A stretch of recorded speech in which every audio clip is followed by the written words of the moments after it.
Good morning, everybody. So welcome to this second ASTP European Forum meeting, going all virtual. And after the success of the first edition of this forum in May, actually last May, just before the online annual conference, we decided to go for a second session, a second edition, and the ASTP European Committee has invited key speakers today from the European institution to share and to update the community on the current knowledge transfer initiatives and activities they are working on. This meeting, I think we are expecting over 150 people, means that this is a regular proposition that is fully online with the mission of our association. And actually, as a community of over, I think, 9,000 professionals all across Europe and further, we are built by members, for members, and we have three pillars of, three pillars in our activities. So the first one, and maybe the best known, is capacity building through trainings, masterclasses, or even customized trainings for KTOs and so on. The second pillar is networking with our annual conference, but not only, since we've gone all virtual. We've got this specific group of interest meeting on regular basis, for example, on SSHA, clinical research, digital innovation. There are also one on gathering new members in the profession. Got some webinar series, like the Tea with ASTP every other week. And the third pillar of the association is advocating. So there, the association is providing data on the KT landscape and activities through an annual survey. We also take an active part in strategic discussion on the profession. Okay, why I'm now mentioning the three pillars? It's not because I suddenly thought, oh, this morning, let's advertise at ASTP. No, you may know already what the association is doing, but this specific European Forum, it's really a kind of 3-in-1 activity, because there it's an opportunity to learn more about European Commission and European linked initiatives. It's an opportunity to network thanks to the ERMIT platform. And I would like to use this to give a huge thank you to Anur and all the technical team behind the scene, making everything smooth so that we can chat at the table and at the same time follow the presentation. And third, it's also an opportunity to raise the voice of the practitioner and to exchange. And as you'll see in the agenda, after each presentation, we'll have a few minutes, 10 minutes at least, and the opportunity to discuss with the presenters. And this is really how this European Forum has been built, with meaning to get information, to network and exchange among us, and to be able to discuss and raise our voice and discuss with our European institution representative. So ASTP has decided, the board of ASTP decided last May to strengthen the European strategy and activities by appointing a new VP dedicated to European activities. This VP is currently Alessandra Bassigotti, who has previously been chair of the annual conference committee. And Alessandra did an incredible work setting this virtual gathering in May, and then again here, but much more gathering a European committee around her. to ensure that we'll get a bit further with the different thematic on the table. So we've got Michel Mourant, who just retired 2 months ago from the Interface Enterprise, the TTO of the University of Liège. We've got Robert Dwielinski, who's director of the TTO of the University of Warsaw in Poland. Henrik Redding, deputy head of department at the Gothenburg University of Medicine, Sweden, and Smitka Vikic-Topic, head of TT and Innovation Office at the University of Zagreb, also School of Medicine. And today, to get several different voices, actually, each of the members of the European Committee and Alessandra will moderate the session. That will be a very lively morning. And we've organized the program into first 3 presentations, then 1 coffee break at 11, and we go afterward for the last 2 sessions. So we'll have the pleasure to welcome Kirsi Haavisto to discuss IPR and valorization policy from the DG unit. We'll have the pleasure to welcome Matthew King from the GRC IP and TT unit, discussing priorities and challenges of TT. Then we'll stay with the GRC team with Eva Baltar for the presentation of the result of a study that has been done on TT and in the neighboring countries, in the European neighboring countries. Very lots to say there too. And after the break, we'll meet again here and we'll welcome Silvia Bottaro, who's legal officer at the DG Research and Innovation, and who will discuss open science and IPR and TT. And finally, we'll welcome Veronica Beneitez-Pinero from EIC to discuss, well, for a broader, it's not a discussion, for a broader presentation on what EIC is offering in TT. So that's quite a very rich morning with many information to share, to discuss. And I shall leave the floor to the first presenters and moderators. So Henrik, please, the floor is yours. Thank you very much, Cecile. Excellent introduction. Thank you so much. And what an exciting program we have. So without much ado, I will just introduce our first speaker, Kirsi Haavisto. And she is head of unit working for the European Commission, and her unit is Valorisation Policies and IPR, such a relevant part of the European Commission for our network to engage in. And that's a part of DG Research and Innovation. And Kirsi has agreed to talk about what is happening right now in the knowledge valorization policy area. What are the latest developments? So without much ado, please, Kirsi, the floor is yours. Thank you very much. Can you hear me well? Yes, we can. Okay, perfect. So let's wait that the slides will come, and thank you, Henrik, for the introduction, and Cecile as well for the warm welcoming. So my task is to give you a little overview of what's happening in the valorization policy area, and we can go to the first slide. And as you know, during the past years, and now I mean already the years before the pandemic, a lot of attention much more attention has been put in the area of research and innovation policy on valorization, on knowledge transfer, on technology transfer.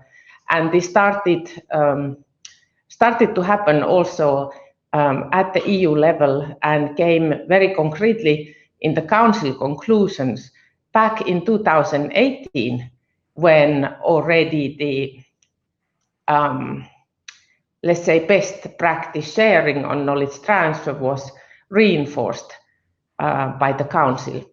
Then this became very concrete last year, a bit more than a year ago, when the revised European Research Area policy was launched, which was really calling for this update of and development of the guiding principles for European knowledge valorization, and also a code of practice for the smart use of IP.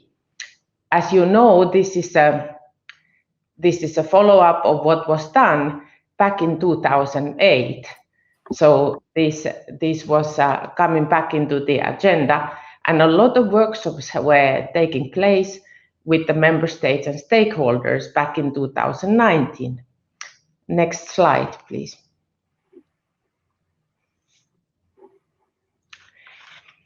Here, what was very interesting was the Council conclusions, which were about the European Research Area and the new revised research area, which were particularly mentioning the management of the intellectual property in knowledge transfer activities and the code of practice, and was welcoming the idea of revisiting the 2008 recommendation. When you start thinking back to 2008 and you think what has happened in the research and innovation landscape after that, it's obvious that a lot has happened in terms of open science, open innovation, which has quite a dramatic changes in a way how we work in research, and what totally new elements. And now we are just talking about not everything what happened already well before the pandemic. Then if we now combine what has happened during the pandemic, the incredible need of getting the results in use and quickly and efficiently, and how important role research can play, this you can see very well in the Competitiveness Council conclusions back from May this year, when the ministers stressed in particular the transfer of knowledge and the cooperation between industry and academia. So you have seen this, that, I mean, the evolution, it started already many years ago, putting more emphasis on this, that our research and innovation policy has to also address how we are using the results, how we make the results serving the society and our socioeconomic activities. So, and then now I think the pandemic has given an additional boost on that. Consultation happened with them, so we followed this up with the consultation of the member states in April and May this year. And we launched also in June, which was open until September. And thank you very much for ASTP also participating and even sending the position paper, which was very much appreciated, to this consultation. And this consultation has been the key now to start preparing the revisiting this 2008 recommendation and preparing the guiding principles for knowledge valorization and the code of practice. Next slide, please. So this is, if you look into the revised European Research Area, what is the kind of elements there? And if you look at the objectives, you see that the objectives of the European Research Area, the objectives which has been there since many years already, of course, we work on the access to excellence. So we want to have our research quality. We work on the quality. We also work on the prioritization of investments for R&I and the progress on free circulation of knowledge. There is the fourth, actually here on the table, the third objective, which is the translating the results into the economy and ensure market uptake of the research results. Exactly. And here you see how these,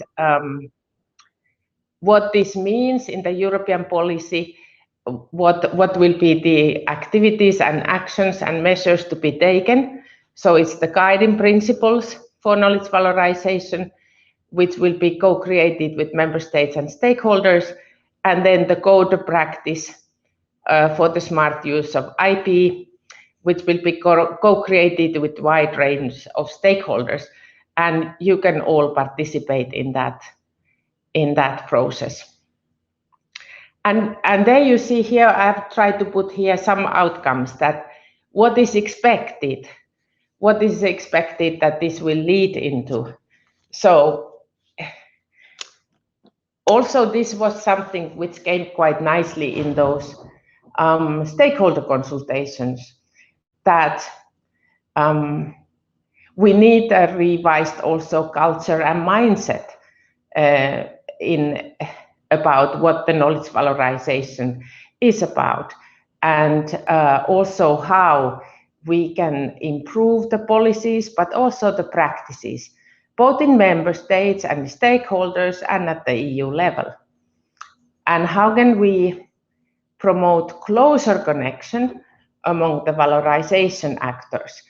As you recall, there was this mentioning by the ministers about the closer cooperation between industry and universities. Also the support leading European technologies and the increase of IP literature, which I think you are working very hard on, almost on an everyday basis. So all this smart knowledge of the smart management of the knowledge assets. So this is where we need to go more, and this is what is expected. So many things here: better connections between the actors, increased awareness, and increased awareness of the intellectual asset management, and also the kind of entrepreneurial mindset in the whole process. So this is the kind. This was the core of the European research area messages. Next slide. This is a policy review we made about the valorization channels and the tools. And if you have time, I would encourage you to have a look at this one. It gives some examples of both national, regional, and organizational level practices. And this was something also member states wanted us to do, and they asked us also to map some international best practices. And in this work, it was done. If you go to the next slide, I think this is from that review, but I think this is, as I said, there are a lot of material in that review. But for me, one of the key, I think this is what I value the most of that review, because here we just try to map, with the help of the stakeholders, we tried to map the actors, the main channels, and the kind of examples of the tools currently most often used. And here you see that the academia industry, joint research, and mobility is definitely one of those channels. And you have joint laboratories, you have grants, some countries, they have tax incentives, there is mobility programs, and so on, public-private partnerships, and so on. Creation of research-driven spin-offs and startups, definitely one of the channels, and I'm sure that also Joti is very familiar with this one. Then the intermediaries, that's where the TTOs particularly are, and so all the knowledge transfer offices, innovation hubs, incubators, science parks, who are sharing the knowledge and helping to uptake. Engagement with citizens, with public bodies and societal actors. This is very much how we can deploy, for example, new technologies through citizen engagement, or how we can also improve the technology uptake through standardization, for example. Then we have the intellectual property management and standardization itself. How can we boost technology development, improve our competitiveness, and this is all, of course, research-based. And unfortunately, I can't see the last one. Somehow the screen is very difficult, but it's about policy uptake. And policy uptake is something what we should not forget. And this is super important for our scientific research, as we have seen also in the context last week and the week before on the COP discussions, how much science contributes for policy setting and for policy events. And I think that is a great example of the importance of science and how we need to ensure that results are also feeding in. So, sorry, it took a little bit longer time here, but I wanted to discuss this with you. We are not saying that this is a mapping of all the channels. There might be much more, and this is exactly what the work now preparing jointly the guiding principles and the code will hopefully tell us, and maybe we can update this in the end of the process next year. Next slide. I wanted to give you also an example of what we did last year when we launched this manifesto for COVID research, where we approached all our beneficiaries and beyond, and we invited the research community voluntarily commit to maximize the accessibility of their results for the purpose of helping in the bringing solutions for coping with the pandemic.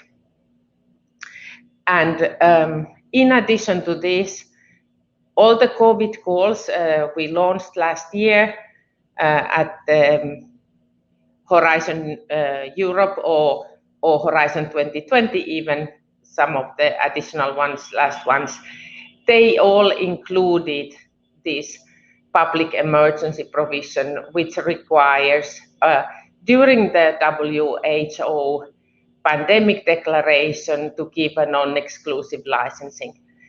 So it is time-bound, and it was for those COVID calls which were set up last year by the Commission. And we are going to now go back to all these 2,500 endorsements and try to find some stories there and examples how the colleagues, the research colleagues across the Europe have been sharing their IP or provided access to their knowledge in order to help in the pandemic. Next one, please.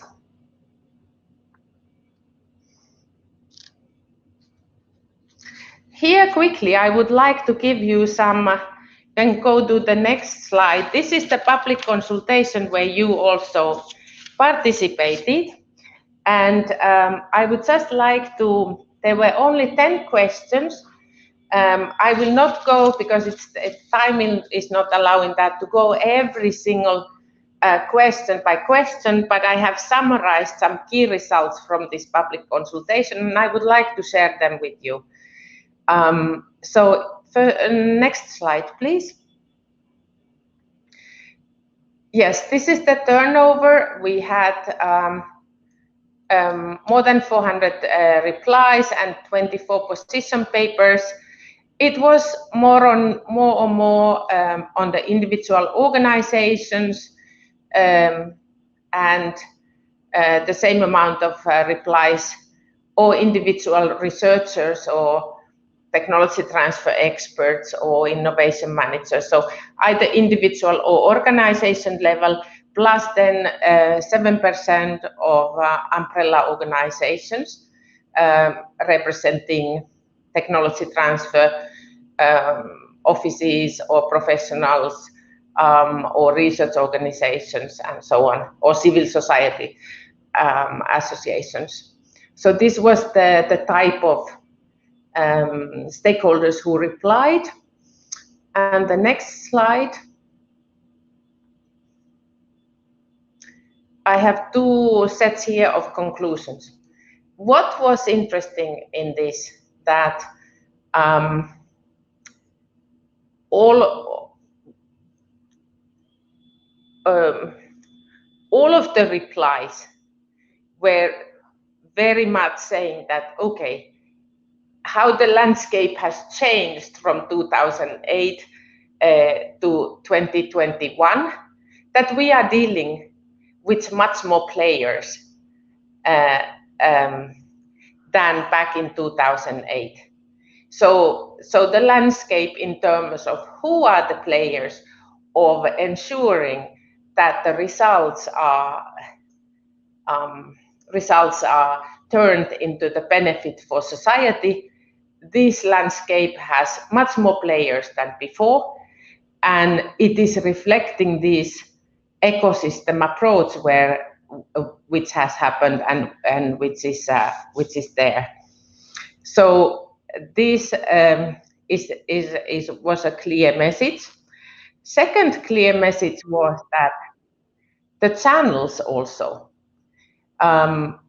there are much more channels than what was considered back in 2008. And this needs to be also reflected.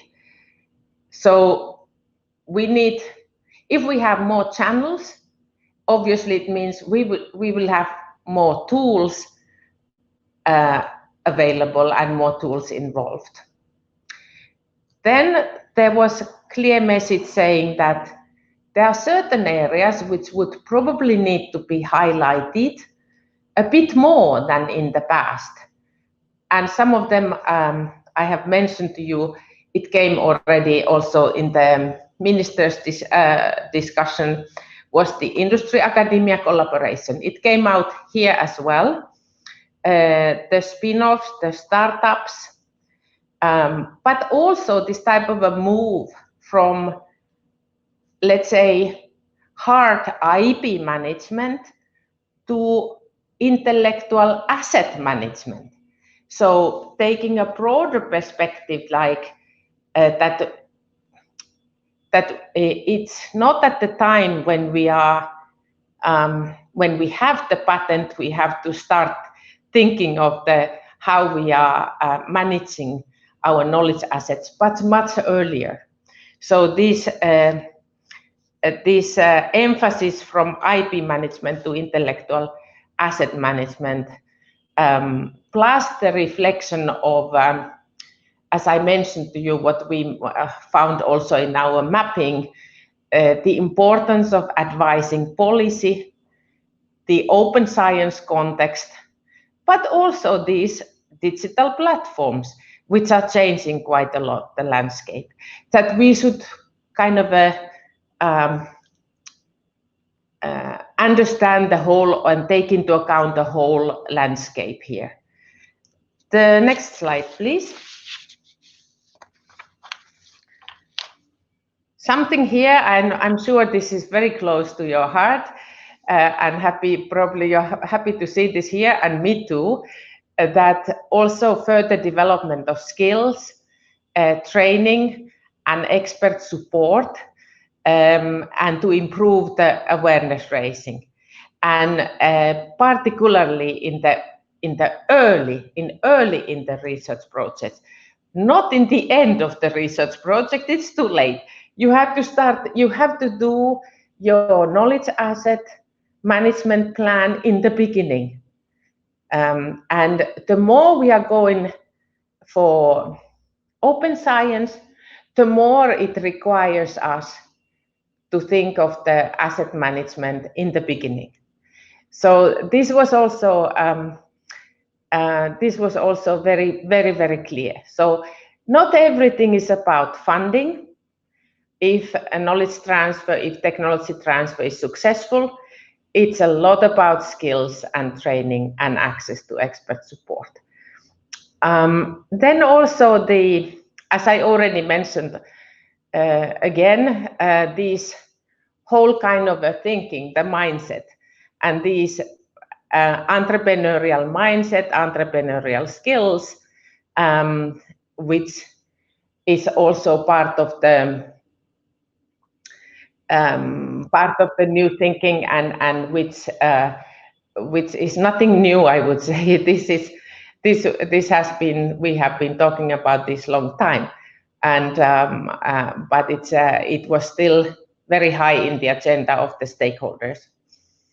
And then also the potential that how can we improve the knowledge uptake through citizen engagement, or for example through standardization, that this is not yet fully understood, and that maybe more awareness raising of these channels would be also needed in the guiding principles. So this is what this is the outcome of the work of this stakeholder consultation, and it is feeding into the expert group. We have an expert group which has been nominated by the member states, and they will do now the first draft of these guiding principles, which will be discussed with member states now in December. And we would like to organize, and you will be invited, of course, in January. We would like to organize a stakeholder roundtable where this first version of these European knowledge valorization guiding principles, what the expert group is proposing, will be discussed with all stakeholders. So you will hear from us very soon on this. So next slide, please. I would just like to draw your attention quickly to the knowledge valorization platform, which was launched during the R&I days. So it is a digital exchange space where you can connect actors, where you can share knowledge, you can share best practices, and also promote cross-border dialogue. Next slide, please. So the link, you can access it here. And it has 3 elements there. There is a repository of best practices, where we started last year with the member states, and now there is actually a call for all stakeholders open to submit their best practices here. We will also have there communities of practice, and one of the first communities of practice, which will be, we will kick it off, or the creation of it, or a call for it still this year, will be for the preparing the code of practice for the smart use of IP. And then we publicize there also thematic focus topics, And if you look at them, and if you have ideas, you would like to, you have an idea what could be a thematic topic or hot topic for discussion, please contact us and make suggestions, and we would be happy to take your ideas on board. Next slide, please. This is the current call, which is open there. So all actors in knowledge valorization and any of those channels, and if you have a best practice, please share it by just filling in very simple template, and it's open. There is no deadline, so you can do it at any time. There is this one deadline which we have put for December, that if you submit your best practice example before that, then it will be taken into consideration also to be reflected in the knowledge valorization week, which is next spring. And this is definitely also an activity where we would like to collaborate with you. So don't hesitate to use this possibility and get in touch with us and submit your ideas. And the last slide, I think, is just some examples from the best practice repository.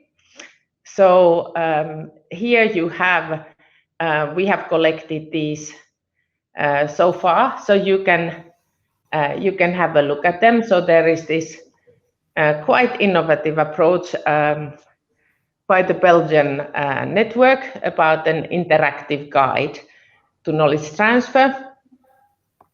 Or there are these, there is one from Kaunas University of Technology, how to improve or how to work with industry academia collaboration. And there is also very interesting how to promote IP valorization through a platform. So there's one example. These are just 3 examples.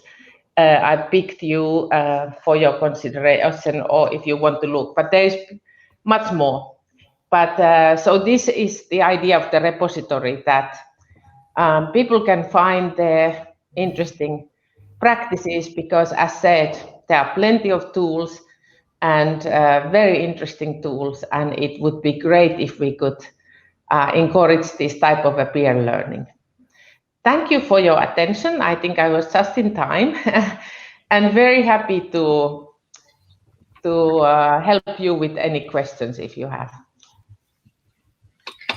Thank you so much, Kirsi.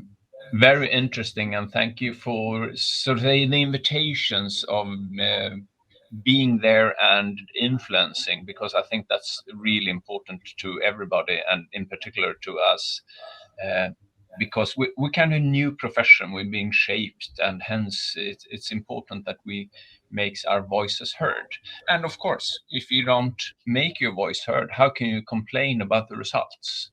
Unless you send the opinion. Yeah. So it's kind of a very logical engineering thinking behind this. So we have a question from our distinguished president. Cecile, please unmute yourself and post the question since you can, right? Oh, okay. Yeah, thank you, Henrik. Well, thank you, Kirsi. This was really very interesting and very pragmatic view on what your unit is doing. I wanted just to come back to what you mentioned on the importance of policy uptake. So you said that this is an important topic to take into account the challenges that our world is facing, and you mentioned the COP, okay, mainly regarding research and science policies. Then I wanted to ask, do you think we shall also adapt some of our practices, some of our policy in the field of how we do valorization, how we do knowledge and technology transfer? And will this topic be addressed in the guiding principle? Maybe it's a kind of transversal underground topic. Yeah. Thank you. Very good question. Thank you, Cecil. Really an important question, because I think it's something what I think we should think of, and maybe we should just even organize a workshop just on this to discuss what are our current tools and in knowledge transfer, knowledge valorization, when we want to foster the policy uptake, and maybe we should review those, because I think it's the more and more how we see it is that it's not only that the research and innovation or the policy uptake is for R&I policy. It's for all the other policy areas. And it's a huge challenge. It's really a huge challenge. And we have seen it now.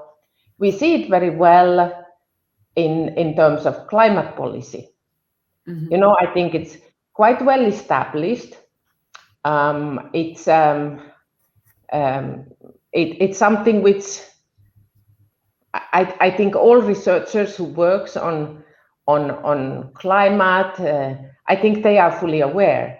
But if you work on, let's say, socioeconomic research, SSH research, do you kind of, as a researcher, do you see that, okay, my role is also to influence the policy?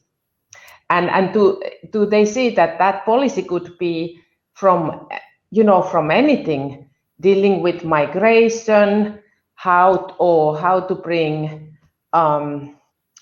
our cities on a sustainable path? It could be on any topic. So I think it's your question is very, very valid, and I think we should think of maybe we can cooperate and organize next year a workshop which is dedicated to this. That what tools do we have? What do we have in the toolbox for policy uptake? And should we somehow, is there something we can do to make it better? Would be with pleasure, actually. And your question about the guiding principles, I think the guiding principles, it is replying to the ministers in the council. The guiding principles will be relatively higher level, giving the frame, giving that this is the direction of the European valorization policy, and these are the elements and the actors, what we need to keep in mind, and these are all the elements. Of course, policy uptake will be there as an element. The variety of the actors will be recognized there. But then I think when it goes to the level of, let's say, best practices or code of practice or creating practical advice, that is something which is not going to be addressed in the guiding principles. So for that, I think we could foresee work together on this. And the policy uptake was still not always seen as important as let's say technology transfer or from research to industry. Although I think it's as important for our society and for and should count as a success of the research. Yeah, should be taken into account altogether, actually. Yeah, absolutely. Thank you. Thank you.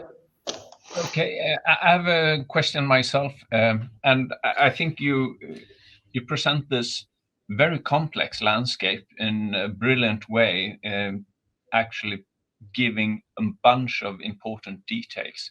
And you also touch upon COVID as an example. And from my personal experience and opinion, during COVID, things suddenly changed.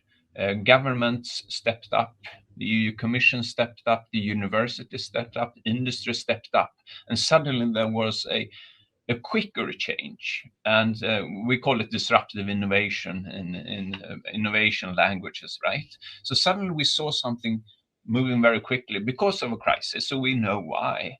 But what can we learn from the crisis? And sometimes I kind of reflect that, don't we have the same crisis, for instance, in climate change?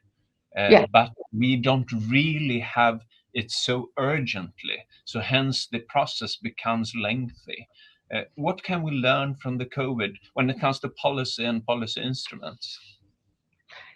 Henrik, I can't agree more with you. I think this is exactly the questions what we are also thinking and discussing. And actually already back in the Knowledge Valorization Week this year, back in March, we had the policy panel, which was looking what can we learn from the pandemics and how can we. So I think that also from my personal view, I agree with you that things started to move before, but they accelerated. How can we keep this up? How can we keep this up, this momentum? And how can we transfer it now to the other crisis areas where we can say we have a crisis already? So this is definitely something we should all think about together.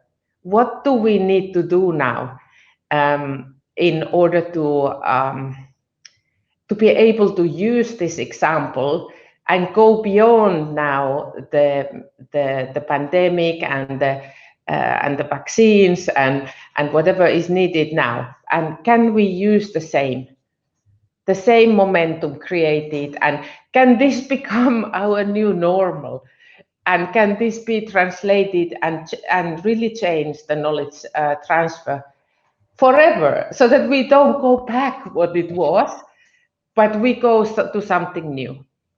I mean, this is something, what we think we can do if we all do it together. And that's why I'm so much praising this collaboration, that we need to all get together and work together towards this. And you raised many important issues as well about the professionalization. Now it's the right momentum. Definitely. It's a good momentum. What can we do? So let's do it together. Yeah, that sounds excellent. I actually think we have a good question, but we're also running out of time. Cecile, may we use the last question as well? Yeah, this is a question from Michelle, actually. I just copied it from the chat. Yeah, I know, but do we have the time? That's my... Oh, sorry, do we have I'm asking you. Sorry. No, that's right. We shall actually move on and... yep. Okay, so let's thank Kirsi again. Thank you so much. Thank you. Brilliant, and a pleasure meeting you. Thank you, Henrik. Thank you, Henrik. It was a pleasure. Thank you.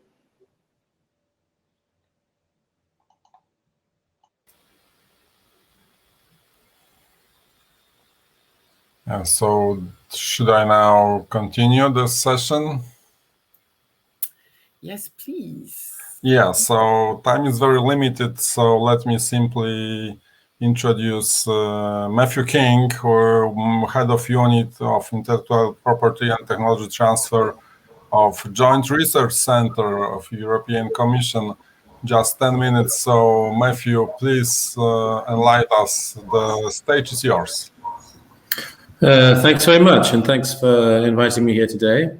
I don't want to take up too much of your time because my colleague Eva Baltar is going to give a presentation after this about the work that she has been leading, looking at the technology transfer landscapes in a number of countries outside the EU, which I think is very important. But maybe let me first perhaps just sort of situate where we are in the JRC at the moment on all of this, at least on the tech transfer side, where we have the Commission's Competence Centre. It's called a Competence Centre on Technology Transfer. And this is where we have some real practitioners and experts like Eva and colleagues who have been doing and know about technology transfer in real life in universities of standing across Europe. And I think they have a very good handle on what some of the challenges are right now. For example, during this last sort of 18 months, 2 years, of course, during the pandemic, a lot of projects have been put on hold. People have rather practical problems meeting each other, networking, and these sorts of human contacts that are really vital when it comes to getting ideas and believing in ideas that people may have and wanting to invest in them. And even though I suppose at the moment there are no lockdowns, though who knows what's going to happen in Belgium in the weeks ahead, restrictions are still in place. People are feeling a little bit burned out, maybe. So it looks like the landscape and the outlook is not very positive at the moment, despite the fact that we have now the recovery funds coming on stream. But I think what this shows to us is that technology transfer and innovation are every bit as important as the science underpinning it all. The pandemic has shown that. And the development of the vaccines has been a great sort of poster child for technology transfer and how this has happened in a really effective way. So we need to keep science and tech transfer high on the agenda politically. And I think with the next gen EU funds, there's a chance for this now. I mean, we had just the other day, the Italian government come ask us how they should be using their next gen funds to support innovation and tech transfer in Italy. They want to set up competence centers there too. And they're looking to us for some sort of advice on that, as we have been, of course, quite heavily involved in sort of developing and advising science parks and things like that across the EU, especially in the eastern band of Europe. So, as we want to support these twin transitions, the famous twin transitions, social, digital, environmental, it's going to be really important that we're able to mobilize researchers, entrepreneurs, and the tech transfer professionals, and professionalizing this métier is really important, I think, in order to improve Europe's ability to develop companies and scale them up. What are we involved in at the moment? Well, we're quite interested in how the financial sector is going to be reviewing environmental, social, and governance requirements for companies. We're a little bit worried that if they follow the metrics that are out there, and of course there are many, many metrics they could follow, smaller and more innovative companies may get squeezed out of the market. And we want to avoid that. So we'd be interested in seeing what fintech solutions there may be or other standards or solutions that could support smaller companies, because it's those innovative ones with technologies that we do not yet know or understand that are probably going to be the key to climate neutrality, at least in Europe. So I think that's really important that we try to support that. The other thing we're looking at is how to mobilize more investment, not just from the regular financial sector into companies, but a lot of even real estate investors now are investing in science parks. It's becoming one of the biggest new investment portfolios in the real estate sector. So people are really looking, I think, to shift their ideas into hosting the startups, the innovators, and making the connections between the scientists, the tech transfer professionals, and the private sector, which we think is going to be really important to help scale up new technologies and get them out of the lab and market them. So that's something that we're going to be following with interest and seeing what we can do on that. There is, at the moment, a really interesting workshop that we're hosting in Trieste, involving a lot of Western Balkan and Eastern European universities, entrepreneurs, tech transfer professionals, science parks, etc., research organizations. So I think this is the sort of thing that we're also going to be involved in the future, and hopefully with ASTP and others continue our fruitful collaboration.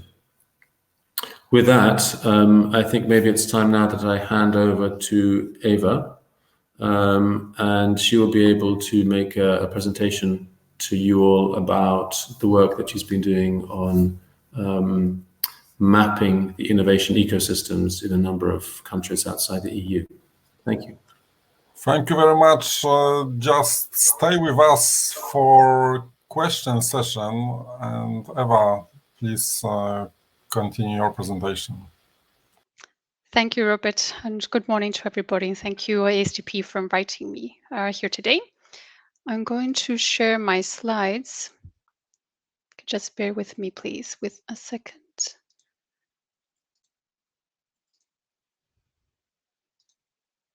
I hope you're able to see it.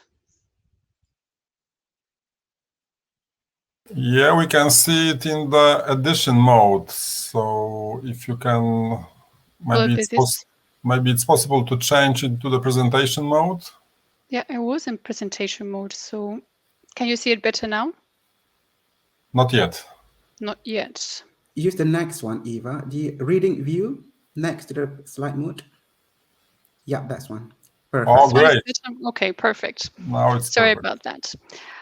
So yeah, I would just like to give an overview of the work that we have been doing lately at the GRC, specifically in the EU neighboring countries. So at the GRC, we launched in 2019 this study, which is a diagnostic and benchmark analysis of the state of tech transfer in a few neighboring countries of the EU. And why did we do this? Basically, because at the Competence Center of Technology Transfer, we had been working for a number of years in supporting tech transfer ecosystems in less developed ecosystems, both in the EU, especially in the South East region, but also in the Western Balkans in particular. So we thought, why don't we take this expertise that we have built upon and use it also to support another countries in the neighboring region. But we also launched this study because we received a specific request from the countries themselves, which they got in touch with us, and they would like to have a bit more of a targeted support in this area in tech transfer. So this is why we put this this study together. Why? Because we wanted to, in order to know better how we could support them, we wanted to know beforehand what was going on in the tech transfer ecosystem, so we could actually give them really the support that they needed. So this is why we put together this study. And the scope, as you can see in the slide, was 12 countries of the neighborhood, 6 from the east and 6 from the south. You can see the countries there. So as I mentioned, the main objective was to understand what was going on in the tech transfer ecosystems, to know who was who, which are the main players, what were the tech transfer models. And of course, we wanted to know as well what was working in the tech transfer ecosystems. And of course, at the same time, we wanted to know what was not working so well, so we could better support these gaps in the ecosystem. So this was the main objective, but of course, the ultimate objective was to inform policymaking in tech transfer. So the idea was to identify these gaps and also provide very customized, targeted recommendations, very practical recommendations on how to overcome these gaps. So we could use this information both at the Commission side. So we could this could be used to inform the definition of new support programs in innovation and tech transfer. But also these recommendations can be used as well by the countries themselves, so they could inform their own policies in domestically. How did we put together this study? Well, it has basically 3 main phases. In the first one, well, we worked with a group of 12 external experts that were experts in tech transfer, and also in the had a specific knowledge of the countries. That was the scope of the study. So the first stage was to gather basically the information that was already out there. We did a literature review of all the innovation reports, And also the experts did their own desk research. We also prepared questionnaires, so we can send them out to the main stakeholders in each of the 12 countries. And these questionnaires were based on the desk research that was conducted. So we could see actually which were the gaps, and we could direct better the questions and to find the information that we need and that was missing in this first stage. We sent out this questionnaire to 3 main groups of stakeholders in the countries. So at first, of course, it was government. We sent it to the innovation agencies and all the ministries that are involved in research and innovation and tech transfer, as well intellectual property offices. The second group of stakeholders was, of course, universities, National Academy of Sciences, public research organizations. We sent it out to both senior management of these organizations, researchers as well, and those who were involved somehow in the tech transfer process, so tech transfer professionals. And the third group of stakeholders would be, of course, the private sector. Industry, SMEs, startups, spin-offs were available, and were available as well. We tried to interview science parks, incubators, and as well the finance sector, business angels, and venture capital. And the last stage, of course, was preparing these reports. So we prepared individual country reports, and we will prepare as well a benchmarking report. We will explain in a moment what are these 2 deliverables. So where we are now, we have finalized the individual country reports of these countries, and these reports gather the findings of all the desk review and also the information that we gathered with the questionnaires, and also interviewing the stakeholders, because we also travel to each one of these countries to interview these different types of stakeholders that I mentioned before, and to gather which was their opinion on the ecosystem, and to also ask them where did they feel that they needed more support to develop the tech transfer ecosystems. We presented these reports in a workshop that we held at JRC this summer, in early summer, and they're available online, so you can find them on our website should you wish to take a look at them. So I would just like to present very briefly the main findings of these reports, the country reports. Of course, each country has its own characteristics and specifics, but generally speaking, we found that more or less they all have some basic, they have more or less the same gaps in their ecosystems. So just very briefly, I'd like to mention which they are. So at first, we saw there was a lack of IP policies and legislations that helped to promote ET. In this country, we found that either there was no really legislation or policies in this area, or if there was, it was not really enough, or the policies were ambiguous, or maybe there was legislation, but it was not implemented or implemented effectively. Another gap in the ecosystem was low R&D budget, and this is something common in all these 12 countries. And of course, if there is not enough expenditure in R&D, we will not have research results, and hence there will not be research results to transfer to the market and society. We also saw a lack of financial instruments and incentives, both for industry and for researchers to engage in knowledge transfer activities. And regarding the financial instruments, was specifically a gap regarding proof of concept funding. For the technology transfer infrastructure, we saw that it was definitely under-resourced. It did not have enough staff, or they were not have the appropriate skills, or they were working part-time. And definitely they did not have all the money to really conduct their activities, especially for international activities. For spinning off companies, we saw that this does not really happen, or if it happens, it's not regulated. It happens really in an informal way. Just the researcher tries to do what he or she can, or doesn't know that there is a tech transfer office of the sort that he or she can go to, or this office does not really have the capacity to support the researcher in spinning off his or her company. And regarding the connections between academia and industry, they are not really there. The linkages are really, really low, and they don't really cooperate between each other. And if they do, it happens in an informal way, in the sense that maybe an academic knows somebody from the industry and they just work together, but with no contract there. And here are some of the recommendations of the study. I just put here some really general recommendations, but if you like to check the reports themselves, you could see that the recommendations are very, very specific to each of the countries. But just now for this presentation, I just wanted to present a selection of general recommendations for each for all the countries themselves.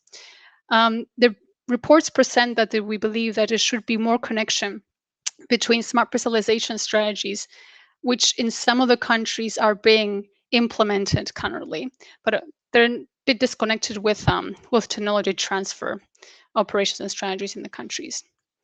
Regarding legislative reform, as I mentioned before, these should be in place to enforce intellectual property and also to promote knowledge transfer activities. So in some cases, we would need a simplified legislation where the policies in place are quite ambiguous, or the implementation and the enforcement of these policies. In some countries, the researchers were saying that they don't really feel a need of protecting their research results, because then people would copy it and nobody would do anything about it, or there would be no IP courts to enforce the IP policies.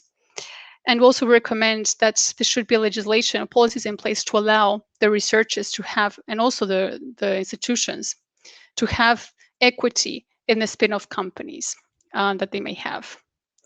We also would like to see a bit more coordination between the different ministries that are involved in this process. It could be, for example, a Ministry of Education and Research with a Ministry of Industry, because normally what we see is that they don't have their own policies and support programs, but they're not really in touch.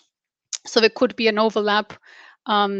So it would be better if there's some sort of coordination. Also, there could be useful to have maybe this intergovernmental committee on innovation that could be chaired by the Prime Minister office to address the specific problems of innovation, smart specialization, and tech transfer. Another recommendation would be to implement different type of financial instruments that could cover all the innovation cycle of spin-outs and startups, ranging from the early stages of research in the companies, also up the way to scale-ups.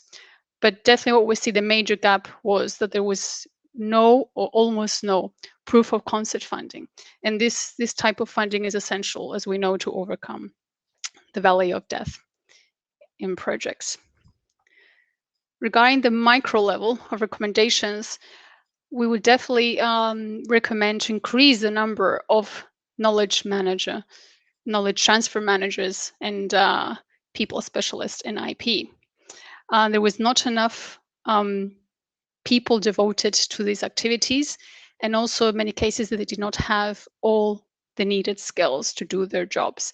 So more capacity building is needed, and also the very hands-on mentoring coaching approach as well, so we could really help these practitioners on a daily basis, at least for a while, to really help them and to aid them to while they're doing their jobs.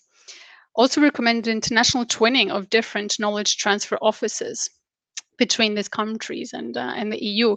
This is happening to a certain extent, but in an informal way, that there may be a university that has a joint collaboration research project with a university in the EU and the US. So normally it's the other university overseas that is taking the lead in the tech transfer activities that may arise as protecting the IP or trying to commercialize it. But it would be useful if these twinnings could be done in a more formal, and it could be a network somehow to really put together and engage these different tech transfer professionals. Of course, more funding for these units are needed. Besides of being understaffed, they do not have enough budget to perform TT activities. So they would really need the money to actually do international patenting. Normally, they just patent in their own countries, and they do not have the money to go for PCT applications or national phases in outside the domestic markets. More money would be needed for commercialization activities. They really don't have the money to do this. And of course, the money could be used also for keeping the tech transfer staff in a more permanent basis, or to pay them more, or to have them also working full time. Regarding incentives, this is kind of missing as well, both for researchers and industry. So for researchers, there should be policies in place so they could actually be part of the revenue sharing schemes, have a share of the royalties and whatever income might come from a tech transfer deal, license agreement, or even equity in the spin-off companies that they might create. And also it would be interesting to see if some sort of tech transfer, knowledge transfer metrics could be included in their academic career progression. So this could be a good incentive for them to engage in tech transfer. For industry, in some cases there are some sort of innovation vouchers, but this is not really a common feature. So we really think this could be useful for the ecosystem as well as tax reliefs. So we could see it could be a good way to kind of try to engage industry to collaborate more with academia. The last recommendation would be to promote linkages with the diaspora. Unfortunately, these countries suffer a great deal of brain drain, and there are many of the population abroad. And in some cases, there is a good connection and strong networks with the diaspora, but this is something that doesn't happen in all the countries. So it would be useful to see a formal network to try to connect with all the diaspora. So this could be to connect with, for example, other researchers in other organizations, or people working in industry, not only for research, but also industry that could be interested in connecting with academia in the countries. IP lawyers, for example. So these connections would be useful to just expand the networks, which we all know it's an essential component in tech transfer. But also would be useful to support them for internationalization activities, but also for engaging in research collaboration agreements. So as I mentioned before, where we are now in the study is that we have prepared and published these individual country reports with the findings of the countries and also with the targeted recommendations to overcome the gaps. But the last stage of the study is the development of a benchmarking report. And this will consist on a comparative overview of the countries. And we will use information that was collected in the reports themselves. And why are we doing this? We thought it would be more useful for the countries to do this overview and compare them with their own neighboring countries, but also because they're all similar. They're all middle income countries. And we thought this would be more useful for them instead of comparing them with other innovation ecosystems which are much more evolved, which could be the US, Switzerland, for example. So the information could be more adapted and more close to their own experiences in the countries. This benchmarking report is currently under development, and we expect to have it finished very soon. Probably before the end of this year. So once this is published, of course, we are happy to circulate it to ASTP and the members who do wish to take a look at it. And for doing this comparative analysis, the expert team is using a set of indicators to benchmark the different tech transfer ecosystems. And some of these indicators that we're using are from a study that also GRC conducted with the help of ASTP. And this study was about defining knowledge transfer metrics. So we are using these metrics that were collected in the study to also for this benchmarking report as well. So yes, as I said, this report will be available very soon, and we'll be happy to share it also with the ASTP members when it's ready to be published. And that will be it from my side. Thank you very much. Yeah, thank you very much. That looks very interesting. Of course, your report will be very much read it, I'm sure. The first impression from these two talks of Mr. King and yours is some gap between EU tech transfer community and these neighboring countries. Can you see, the Europe is going fast? It's undertaking this crisis challenges, whereas in these neighboring countries we've got very early stage of development. How do you feel? Is it possible to connect these two worlds, these two groups of countries, to be closer? Because now I feel that the gap is so big that it's hard to involve them more in our community. Can you comment on that at the beginning? Yes, of course.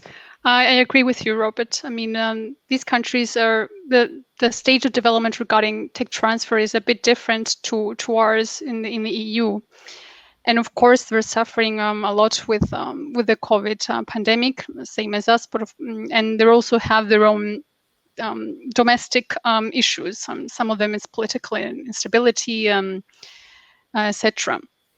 But nevertheless, when we visited these countries, we saw that there was an appetite to collaborate. First of doing tech transfer, because they were kind of doing it already, just with the means that they had. So they really wanted more support to develop more of these activities, and they did have the appetite to be more in touch with the EU. So I think that even though it's difficult, of course, and it's not easy to really engage with these ecosystems, but I think we have to support them somehow and really establish these networks between the EU and these countries, definitely.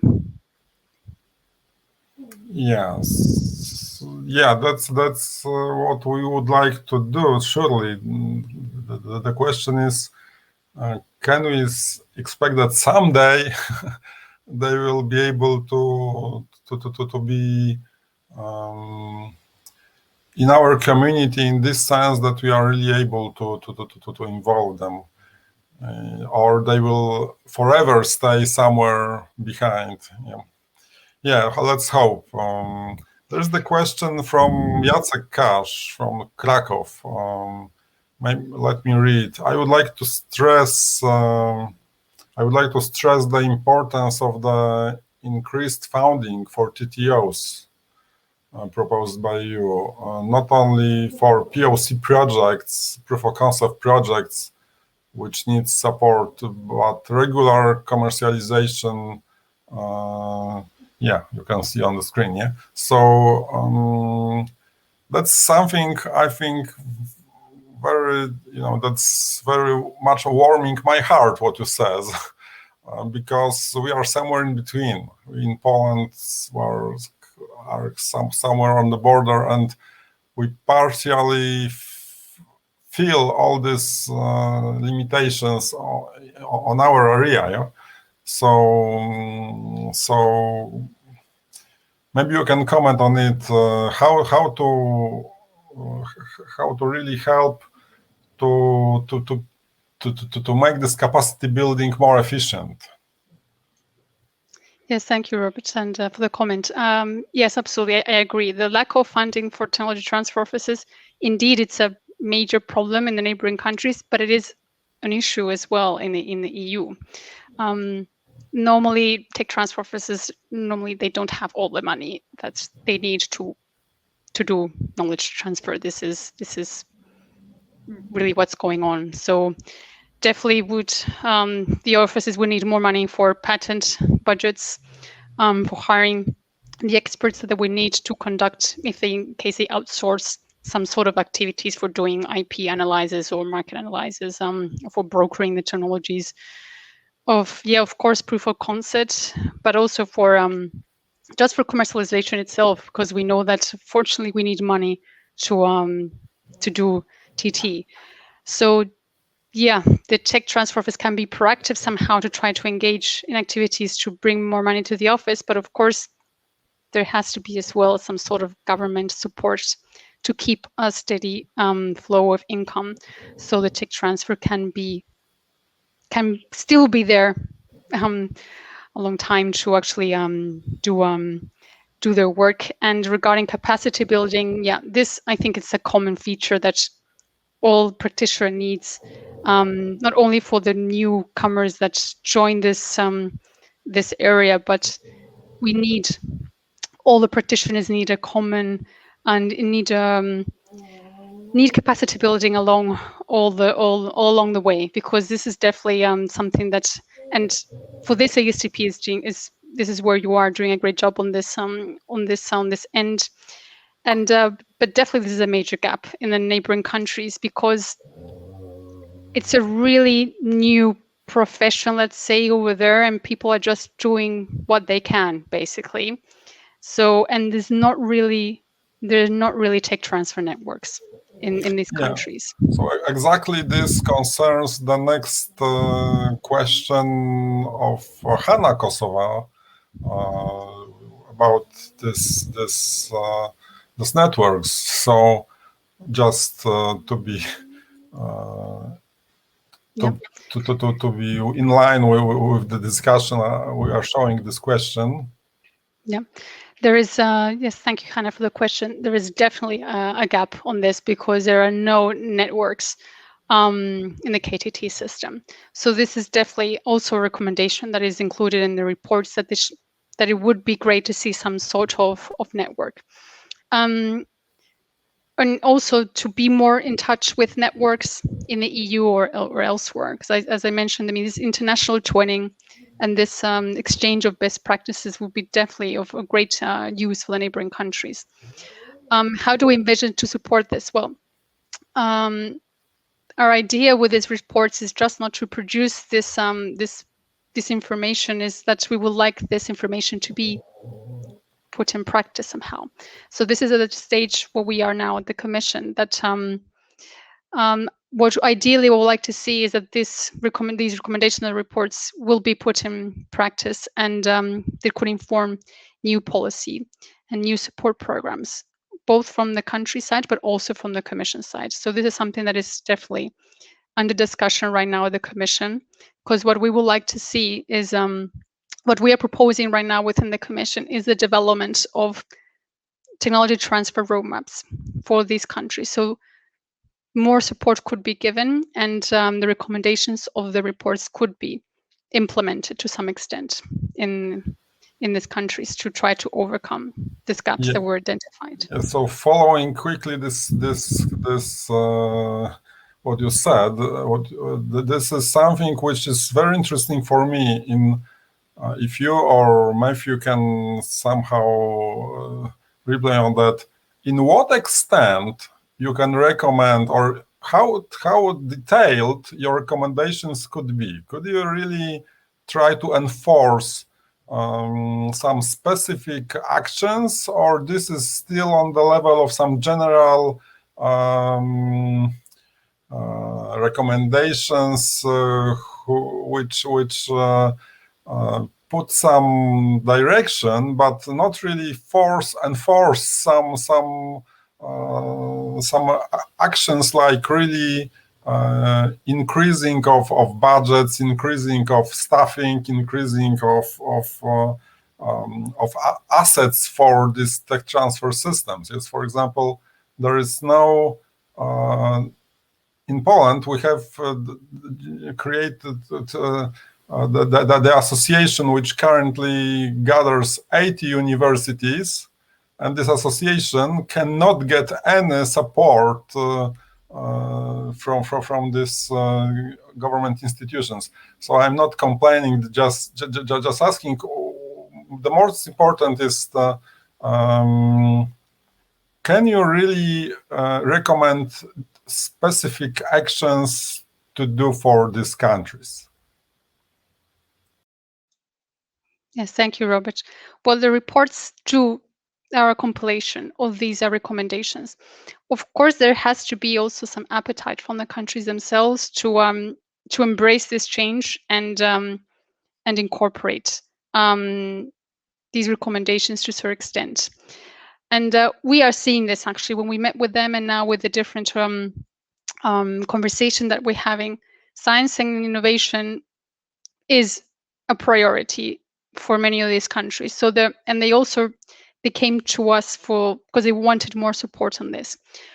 On the Commission side, what we're doing for the last couple of months is that we're defining the new multi-annual indicative programs. Well, this is basically the programs that will be put together to choose the priorities and which are the sectors that we will be supporting financially in the countries. So, and for some of these countries, innovation, science, and tech transfer is included in these programs.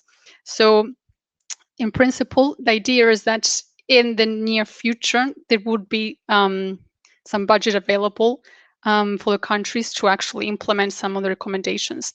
And some of them are, of course, easier to implement than others. Capacity building programs, creation of networks, twinning with other TTOs or universities, this could be more easily implemented. Regarding, for example, the increase of the R&D expenditure, this is something that, of course, takes more time and political commitment, and it's more on the country side than on the Commission's side for support. Yeah, thank you very much. What I'm just worrying that just 2 weeks ago we had a conference of our association, and the representatives of ministries have been there, and they still are escaping into or pivoting these programs into proof of concept programs. Money flows to scientists, to entrepreneurs, but still TTO assets are somehow forgotten in this picture. Yeah, so that's my impression from this discussion what we had recently. Yeah.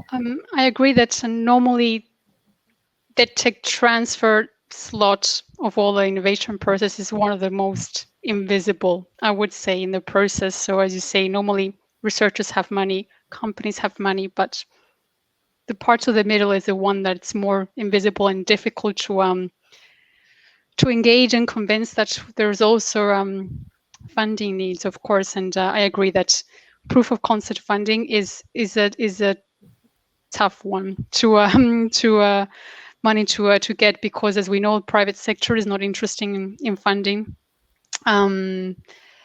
these type of projects, and definitely the money has to come from public sources. And but yeah, political commitment is needed.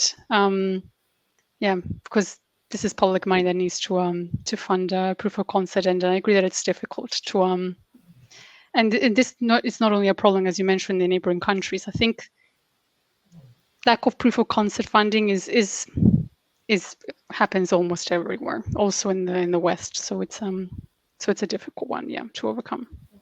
Yeah, that's great that the awareness of this importance of tech transfer assets and stability and long-term keeping of this all resources and competencies is growing. So let's believe tech transfer will grow up in this awareness. And now that what I see that time is running out, so I wouldn't be too late. Thank you very much. Thank you very much, all participants.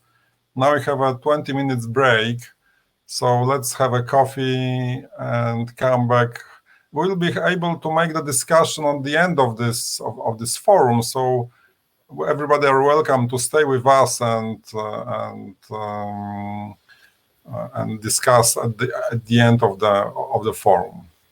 Thank you very much. So now we have the break. Cecile, please. Thank you, Robert. And in fact, we are taking a 20-minute break until 11:20 sharp, where we start again. I would say get a cup of coffee and come back before the end of the break to enjoy your coffee with other fellows as well as our speakers around the table. So as you've seen, there's a lounge and you can move on to the lounge.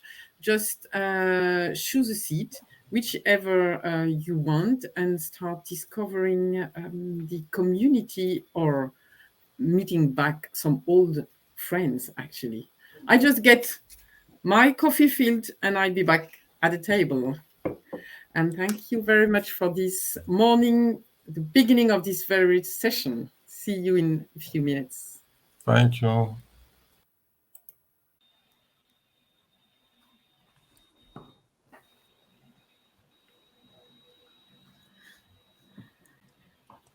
Okay, Alessandra, good to go. Yes, thank you, Anwar.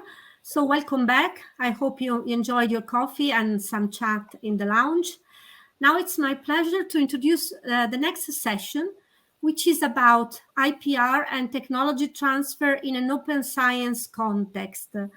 I think that since the publication by former Commissioner Moedas on open science and open innovation back in 2016, we have seen an acceleration of the open science movement in all its declinations, starting from open access to publications, open data, but also open educational resources and even citizen science.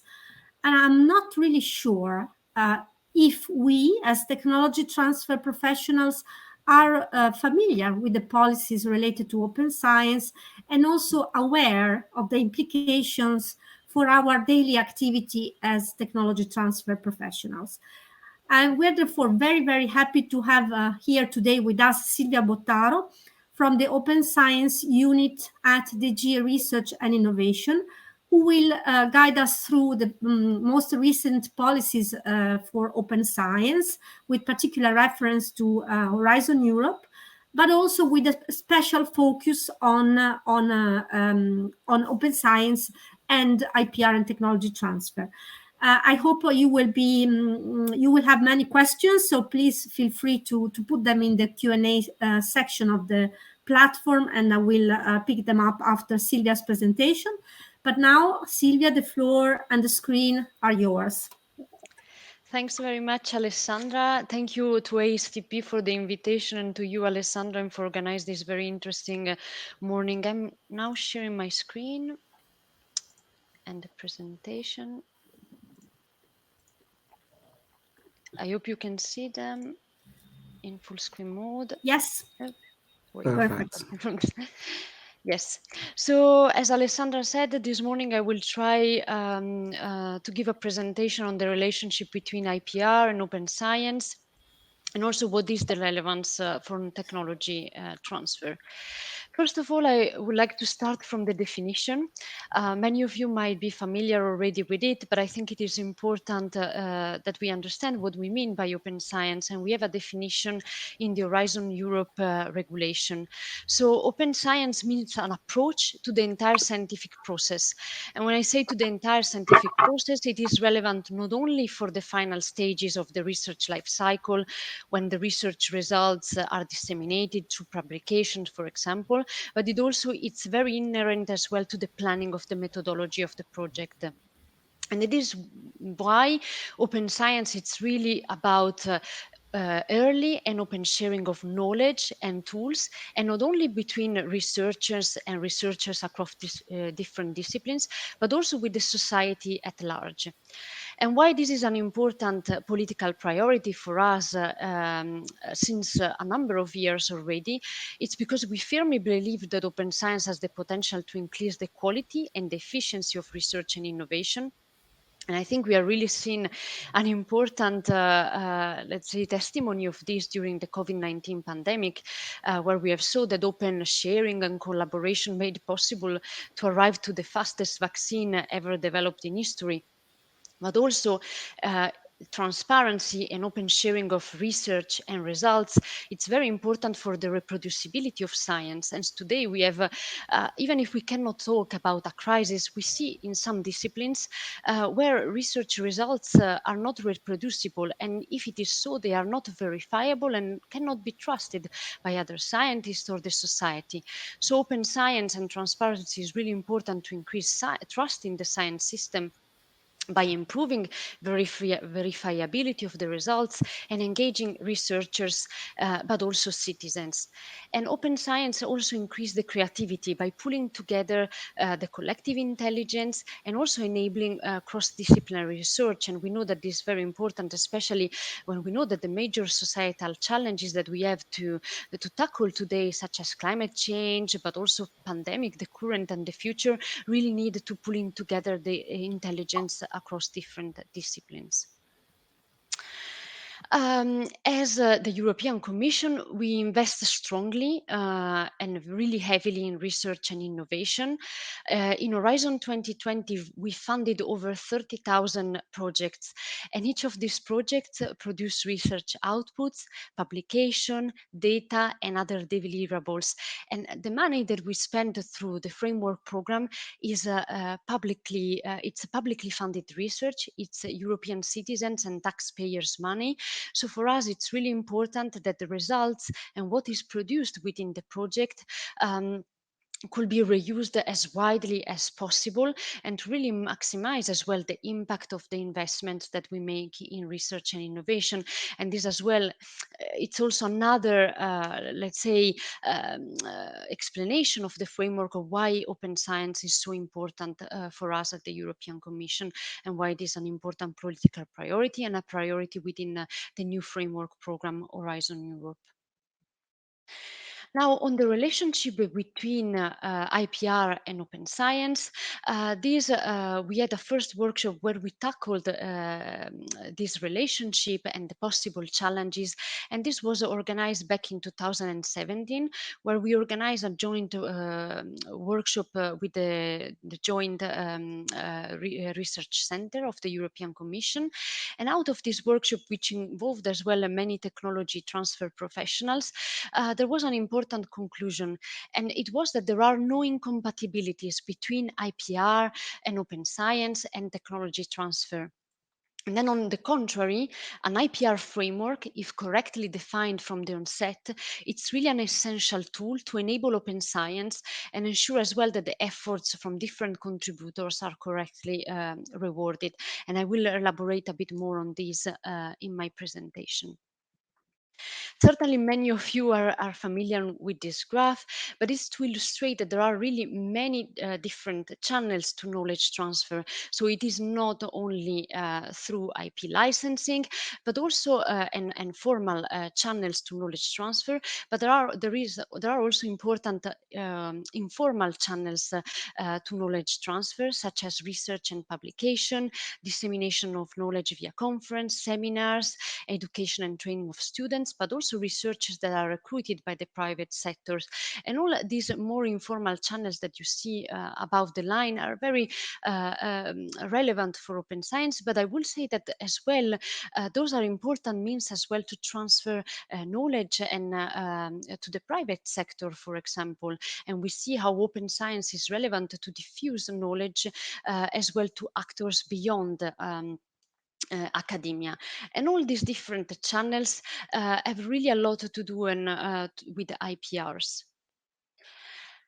For us, and one of the main messages that we try to convey with our work is that adequate IP management is really at the core of open science. And often we think about the relationship between IPR and open science, only thinking about patent as IPR.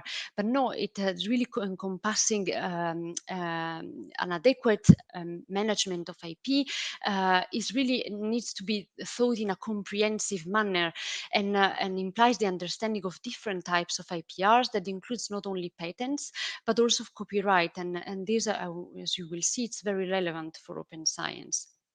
So an enabler for this comprehensive view and understanding is really the importance of training and raising awareness and the understanding of these different IPRs and their appropriate management among researchers, but also among other research managers and also technology transfer professionals.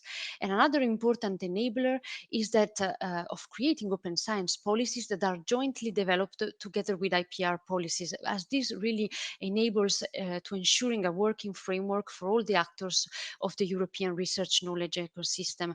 And when we think about these policies, are not only policies developed at more macro level, but also at the level of research institutions and universities as well. So it's important that such policies are created as well at this level. And I think these recommendations, these enablers were also recognized in a recent expert meetings that was held by the UNESCO, and that really tackled the discussion on the relationship between IPR and open science. And when these points were raised as well by Alessandro, was invited in April at this important UNESCO meeting. Something that I wanted to stress, and that it's really important to understand the relationship between open science and IPR, is that often we always receive and we always hear the misconception that, okay, if I open up my result, if I open my research, this will mean leaving it unprotected. And this is not really true, because making open does not mean leaving unprotected the work. A work, whether it is a data set or a publication that is made available open access, can be protected by, for example, copyright and related rights. And so that's the importance of raising awareness about this and IP management, because, for example, one mean to protect the work is, of course, also through assigning open licenses. So licenses enable the copyright holders to set the condition under which their work can be further reused and disseminated.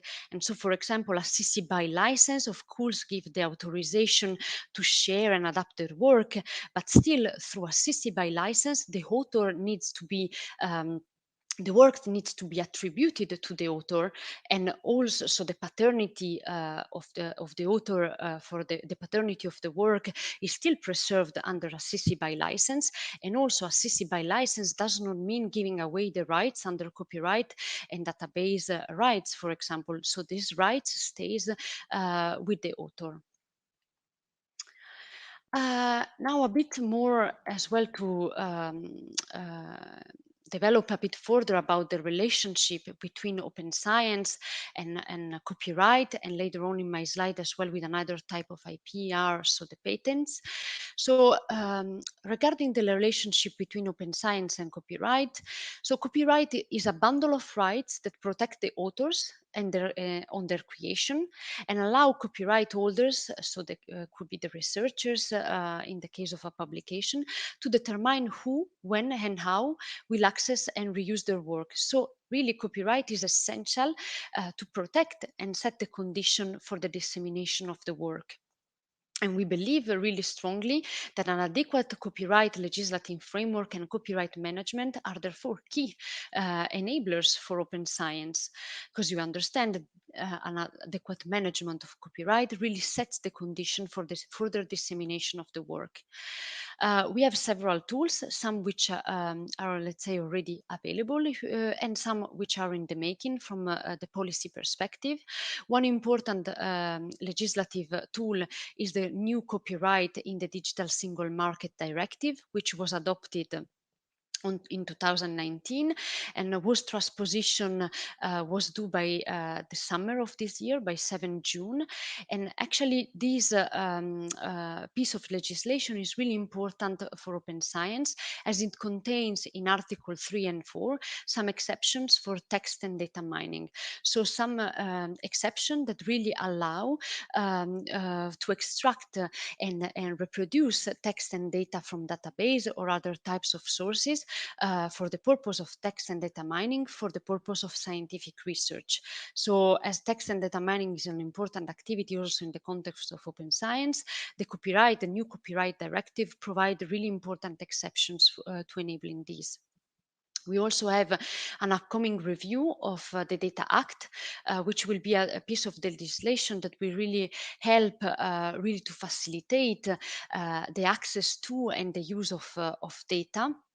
And this piece of legislation that will be proposed by the Commission in the upcoming months also contain and will tackle a review of the Database Directive. And as you know, the Database Directive really contains some important copyright protection for on the structure database copyright, but also sui generis right protection for the content and the structure of databases.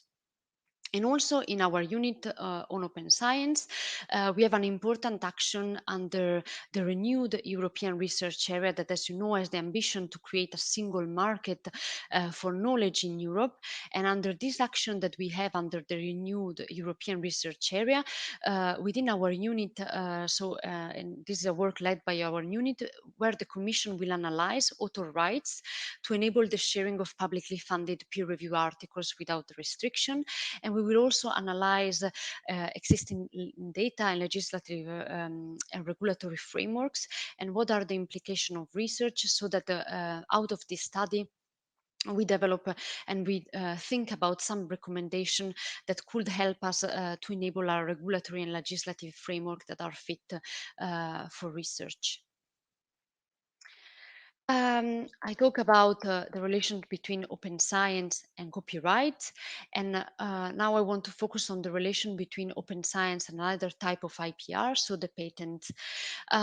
We always receive the question whether open science, and there are some frictions between practicing open science and then keeping the results and the research closed, especially when we want to commercially exploit the result, for example, via the filing of a patent.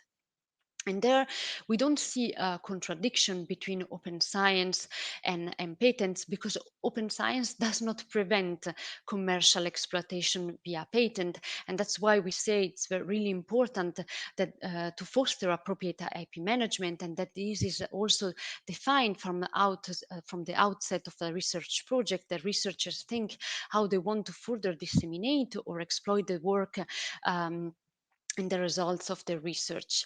And sometimes we see that it's also a matter of timing, because those willing to patent their invention should first file the patent application, and then they can publish once the patent is published and approved.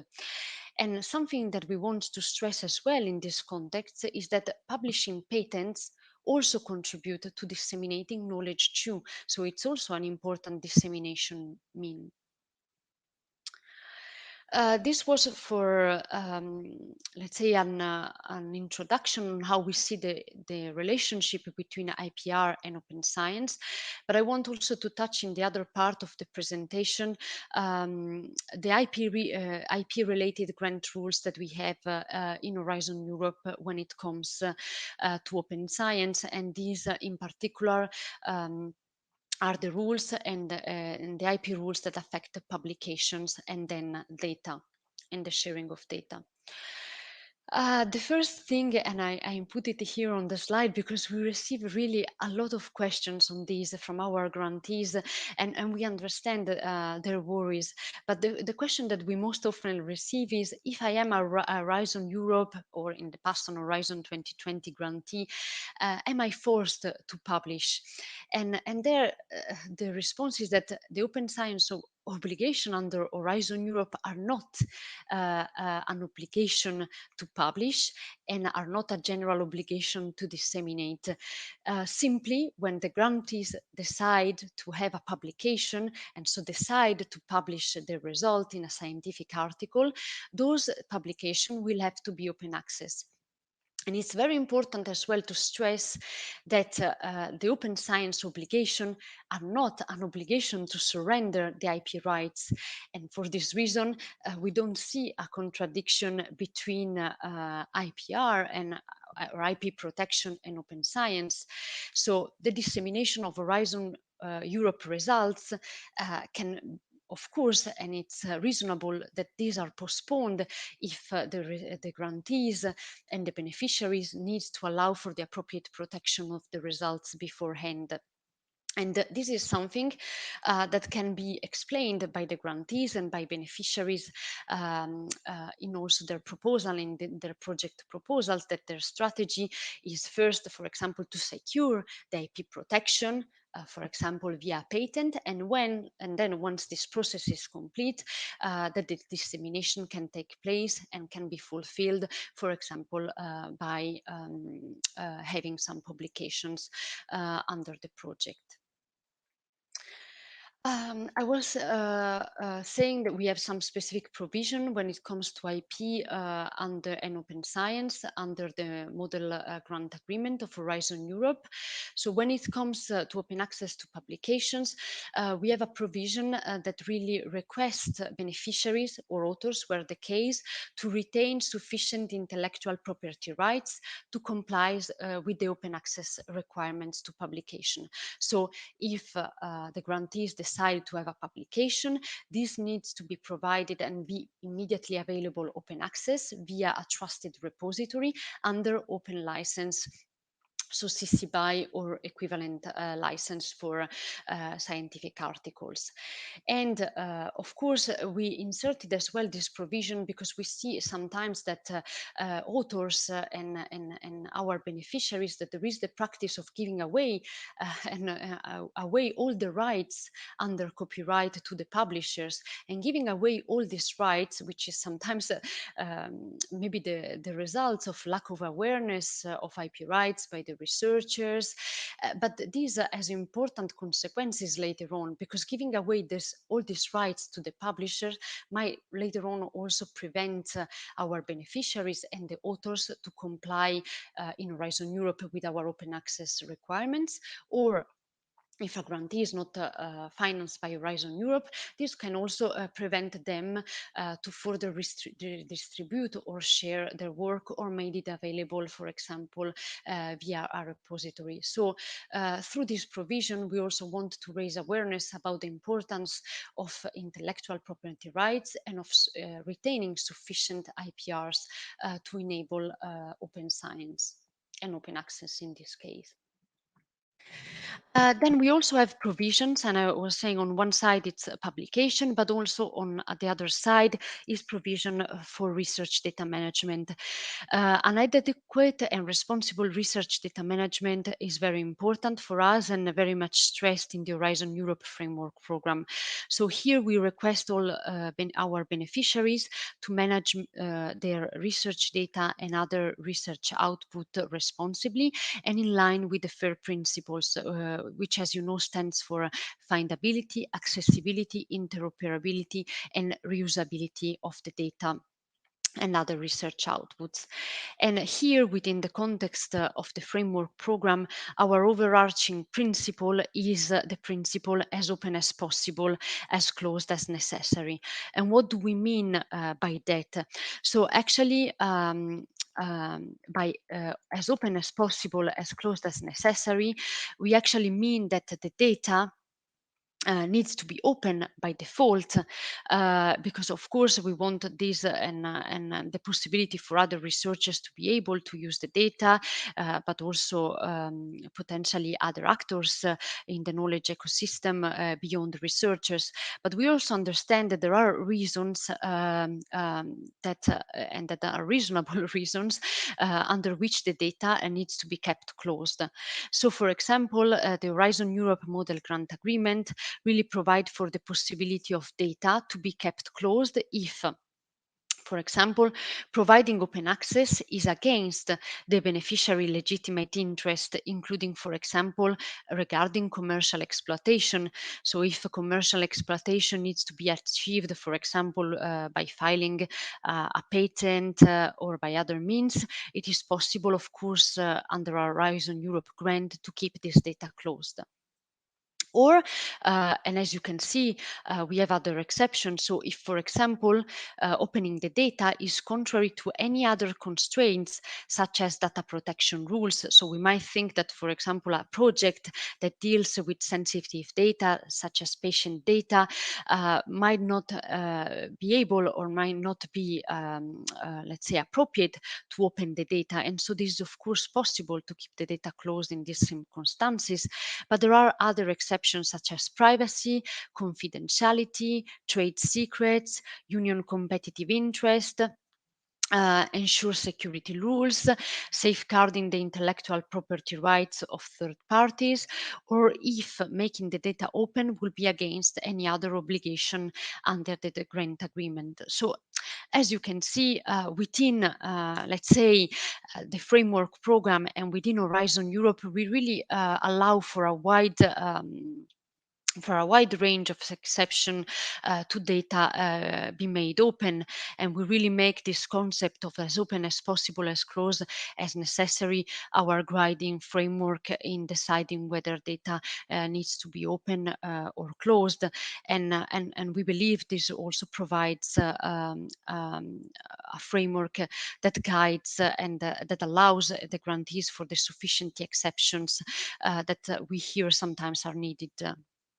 So I think this was it for my presentation, and to really give first an overview on how we see the interaction and the interplay between IPR and open science, and also how we have operationalized these in the Horizon Europe framework program. And very much happy to take any questions and also any comments that you might have on what I presented. Thank you, Silvia, for this comprehensive overview of the Commission's open science policy, and thank you especially for highlighting a few points which I think are really relevant for us as tech transfer people. Before checking if we have any questions in the Q&A, I would like to make a couple of comments myself. So in terms of compatibility, I would say that we all agree that these two approaches are, so open science on one hand and valorizing research through technology transfer on the other hand, are perfectly compatible. But I think we all agree that there are still a lot of misconceptions on the side of academics. So I can bring my own experience. A couple of months ago, we met a research group who was interested in assessing a technology, in seeing whether there could be a possibility to file a patent application to protect that technology. And we went through a series of steps, and then we realized that the technology was not inventive enough, was not novel enough. And so the PI, she said, okay, I can't patent it, then I will go for open science. So this is still something that researchers feel, that this, even if we don't speak about open science, but if we stick to the pure patenting process, it's not so commonly known that after you have filed a patent application, you can still publish. At least this is my context, but I think my colleagues here would tend to agree with me. So I would say there is still a lot to be done to raise awareness, to create a culture among scientists and academics. And I was wondering whether the Commission has in mind some specific actions to promote this kind of culture, to raise more awareness. This is, I think, Alessandra, you touch a very fundamental point about the raising awareness, and I mentioned it as well as an important enabler. And this came out as well, I think, very strongly from your presentation, but from the debate as well at the this UNESCO expert meeting. We are fully aware, and that's why when we present our policy on open science, we always try as well to present, let's say, the interaction and the relationship between IPR or open science, and mention mentioning that actually there is no contradiction, but that these are two complementary approach. And we also realized indeed that these that you mentioned, that there is really a lack of awareness sometimes, and there is really the need for more training in this area, also by the institutions and on specific actions. So there were also some projects that we financed in the past, like for example, Foster Open Science or Open Area, and there are already some materials that are made available, for example, by these projects when it comes, for example, on raising awareness about copyright and what are the rights of authors under copyright, so that they don't just surrender all the rights of their publisher, but they really manage them responsibly and are aware that that actually they have these rights, or the complementarity, as you said, for example, that it's not a black and white approach, I go for a patent or I go for open science, that it's much more nuanced than that, and we have to see these are as complementary approach and reinforcing sometimes each other. Now, for specific actions, I think as the side of the Commission, we try to raise awareness ourselves through the many as well events that we attend. And one of these events, and thank you very much for the invitation, because it's an opportunity for doing that. But also, I think we rely very much on community like yours, because I think you are really very important point of contact for the researchers, for clarifying these questions, for training as well researchers at the level of the institution and raising awareness. And I remember from past discussion that we had with you, Alessandra, you mentioned that you provided as well a training to researchers in your institution, that this was very well welcomed, and sometimes they were not aware of these interconnections, and this helped them to be better aware. So I think on our side, we relied on you as the community to help spreading these words and underline this interconnection, and that there are no conflicts, but rather we can talk about a complementary approach. And from our side as the Commission, I think we hear as well very well this, and we realize the importance of raising awareness in this area. So I think from our side, we'd stay open to see if there are further opportunities in the future to support communities in this regard, in raising awareness to researchers, for example, support to further trainings in the future. And yes, that's definitely further support that we can consider and continue planning from our side. Yes, thank you. And in fact, I think what you said before, that open science policies should be developed at the level of institution together with IPR policies, is really something that is challenging from an organizational point of view, sometimes, especially for large universities, large research organizations, but it's certainly the right way to go. So thank you for this. Indeed, and I think another thing that through, I will say, Horizon Europe, maybe it's not on the patent, but you see on the copyright side in the annotated model grant agreement, where we ask, for example, to beneficiaries or the author to retain sufficient IPRs. We also encourage institutions to empower, for example, their authors to do so. And we see also some important initiatives at some institutional level. We can see about the Harvard model or other models whereby institutions really have some, let's say, also contractual clauses or other models that enables to share the publication, for example, via a repository or an institutional repository once it has been published. So we see also models in this regard, the opportunity also for institutional policies that would help to enable open science and indeed to raise awareness of authors about their rights. Yes. Yes, thank you for your comments. And there is just one point where I really see a clash between open science and IPR, and you just mentioned that in your presentation, which is trade secret or secret know-how, because if, for example, if we imagine to have a project involving a company who requires to keep the research results secret because maybe their business model is based on trade secret, and there are many companies that have used trade secret as a form of IP protection. So in that case, there would be no real possibility to follow an open science approach, because this partner in a project would require to keep it secret. So is this really possible within a European project?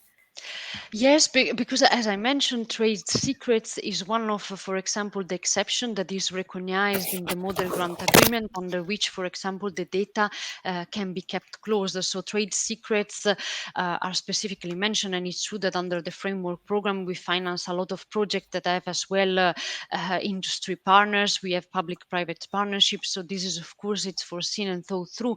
But I think that that's indeed the relationship to say, okay, open science, that you see the complementarity. Of course, when there are justifiable reasons under which these results need to be kept closed because there is a trade secret, there are really some confidentiality obligations to be fulfilled. This is of course possible, but what we say is that open science should be the new norm, in the sense that if we fund it and research stem from publicly funded results, in a sense, and if there are no justifiable reason to keep it closed, then it should be open. So you see the complementarity. I mean, the open is the default, because we are talking about publicly funded money, and we understand the importance of these results to be disseminated as widely as possible. But if there are justifiable reasons that prevent these results to be made open, this is of course justifiable, because we are very much aware, if you want to file a patent, or if you collaborate with a company, there might be reasons that prevent such a research to be published and made open. And that's why we also say an appropriate IP management at the onset of the project is really crucial as well, and discussing as well with your partner in the project how the results will be disseminated, who will be owning the IP. These are important discussion and dialogue that needs to be thought through, probably at the beginning, the initial phase of the project, when involving these partners. And as I was saying, and was also very well, I think, illustrated in this article from the IPL desk that I put a reference in my slides, when this is explained in the proposals, there are no reason to penalizing, in a sense, the participants. And in my presentation, I could not go through all, let's say, how we evaluate open science in project proposal. Of course, you know, in Horizon Europe, we really give strong emphasis to open science, and we incentivize open science practices. But when practicing open science is not let's say, when there are justification for applicants to get out of the open science practices because they say these are not relevant for my proposal, these are not relevant for my project, if the project application give a substantiate and concrete justification for this, of course, there will be no penalization from the evaluators. But if there are no justified reason to keep these results closed, this, of course, we see open science as the norm. And that's why I was making as well the example of the publication. If grantees decide to publish, and so they decide to go for the dissemination and to make these results open, this needs to be open under open access and not under a subscription journal that keeps these results available only for a few who can pay the subscription and access to such a publication. Yeah, sorry, it was a bit long. No, that's very helpful, because I can imagine that there are other people having this kind of doubts when dealing with a collaborative project. No, but and these are really doubts that we see as well when we present the open science provision in Horizon Europe. These are indeed questions that we keep on getting. So we understand also from our side about the importance of communicating and raising awareness about this point. But that's why I say, okay, as the Commission, we try to communicate it as much as we can. We try to put this, we put it as well in the Horizon Europe program guide and in our different guidance.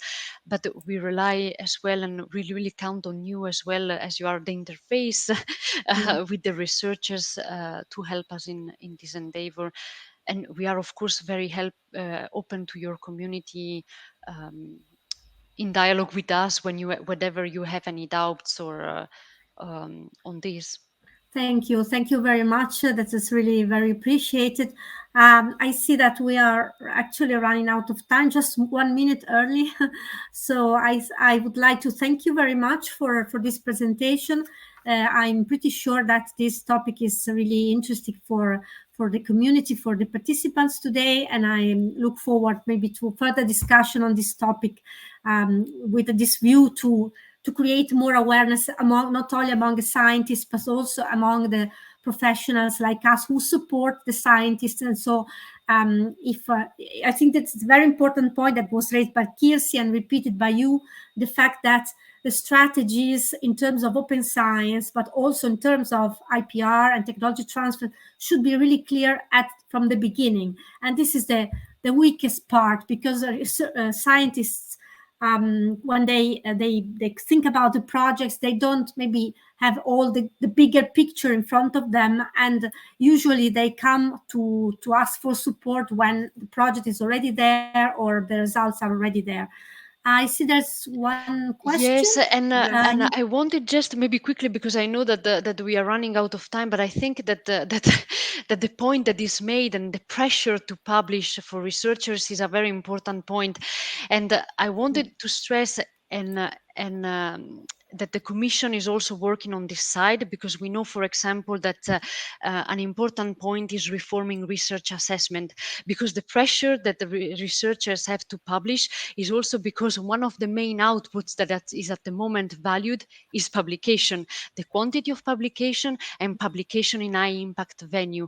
And as the Commission, we are working together with a number of stakeholders, so research funders, research performing organization, and we had in the past months, so since March, we had a really intense conversation with all these actors, but as well as member states, on a reform of research assessment that really will go towards a more qualitative assessment, and that will enable as well rewarding a variety of outputs beyond publication. So this is work in progress as well on our side, because we understand that as well one of maybe it's true, the blocking factors and the pressure to consider publication as one of the main outputs is also how our reward and research assessment system is tuned at the moment. And this is something that as the Commission we are very much aware, and we are tackling also in our unit and with the work of the Commission.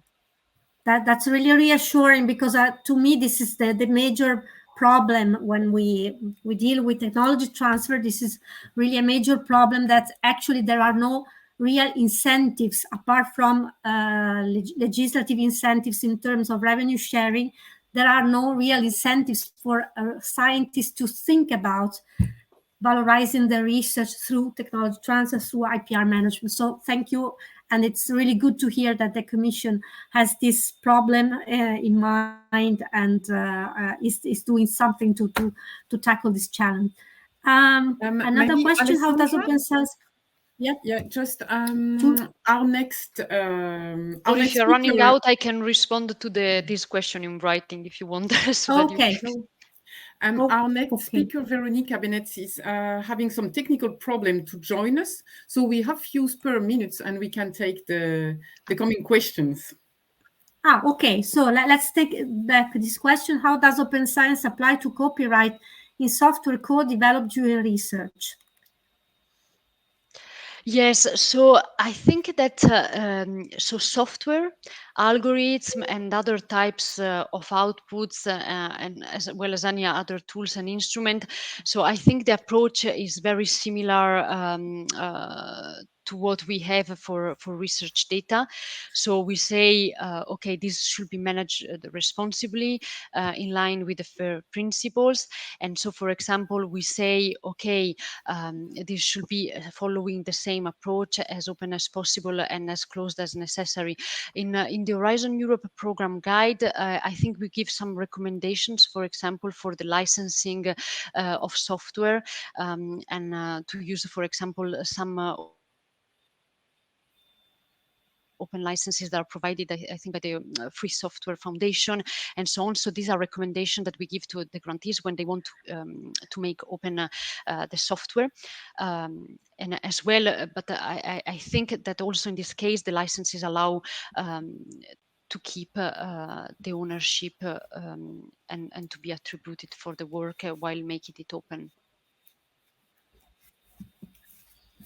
Yes, I can imagine that there is a recommendation to release software through open source licenses so that the code can be reused and this is this is a recommendation, but under Horizon Europe we don't have a specific obligation for open let's say for making the software available open source. This is a recommendation, and we give some example of licenses under the Horizon Europe program guide, but there is no obligation in this sense as such. Okay, I see that Veronica is joining. Let's take quickly the last question. Should we, as tech transfer, try to embed open access elements to every commercialization process? Sorry.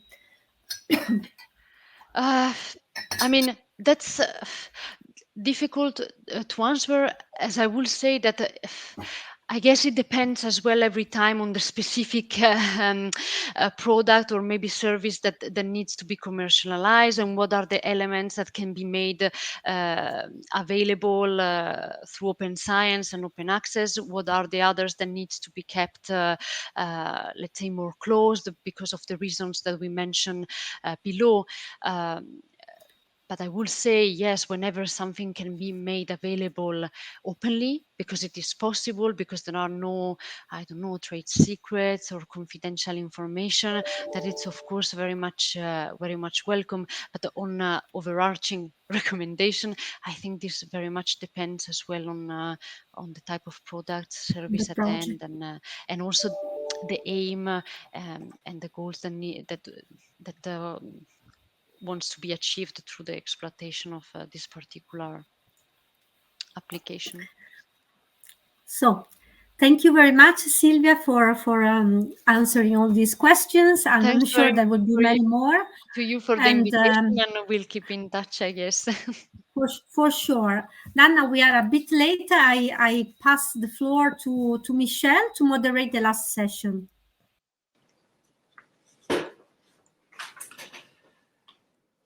Yes, good morning, everybody. We are pleased now to step in the last session of this very interesting forum. And in this session, we will enlarge our scope of perspective by getting the, let's say, the vision or the input of the EIC. It has been said already this morning that for several years, the number of actors in innovation is increasing drastically. And of course, it's because innovation rise higher and higher in the agenda of actors, industry, academia, public research organization, countries, regions, and so on.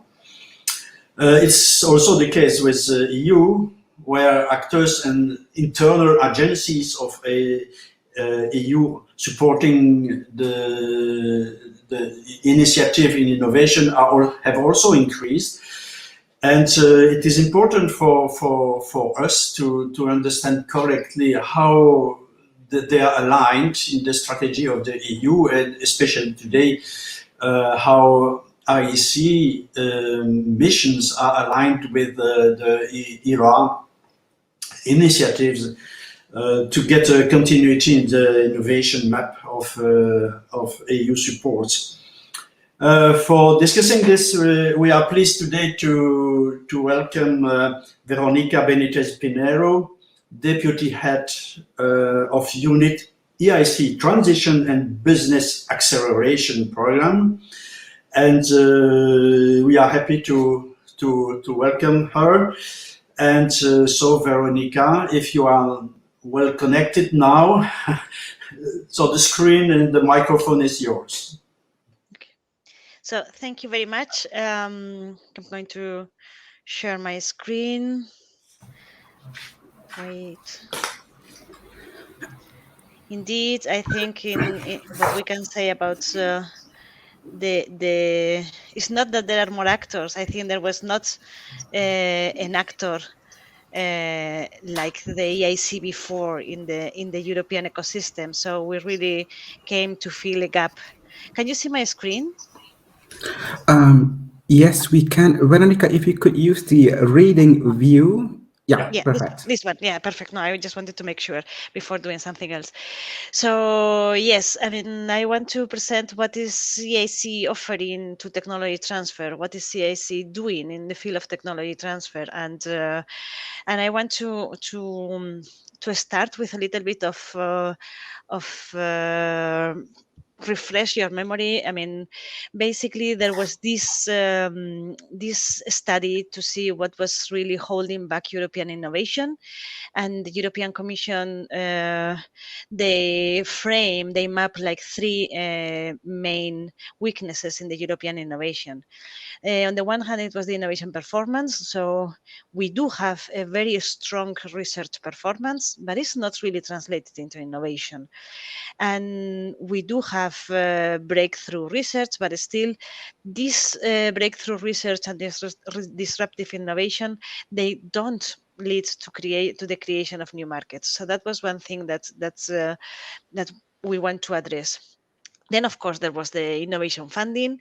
We all know the valley of death, but the Commission did identify two valley of deaths.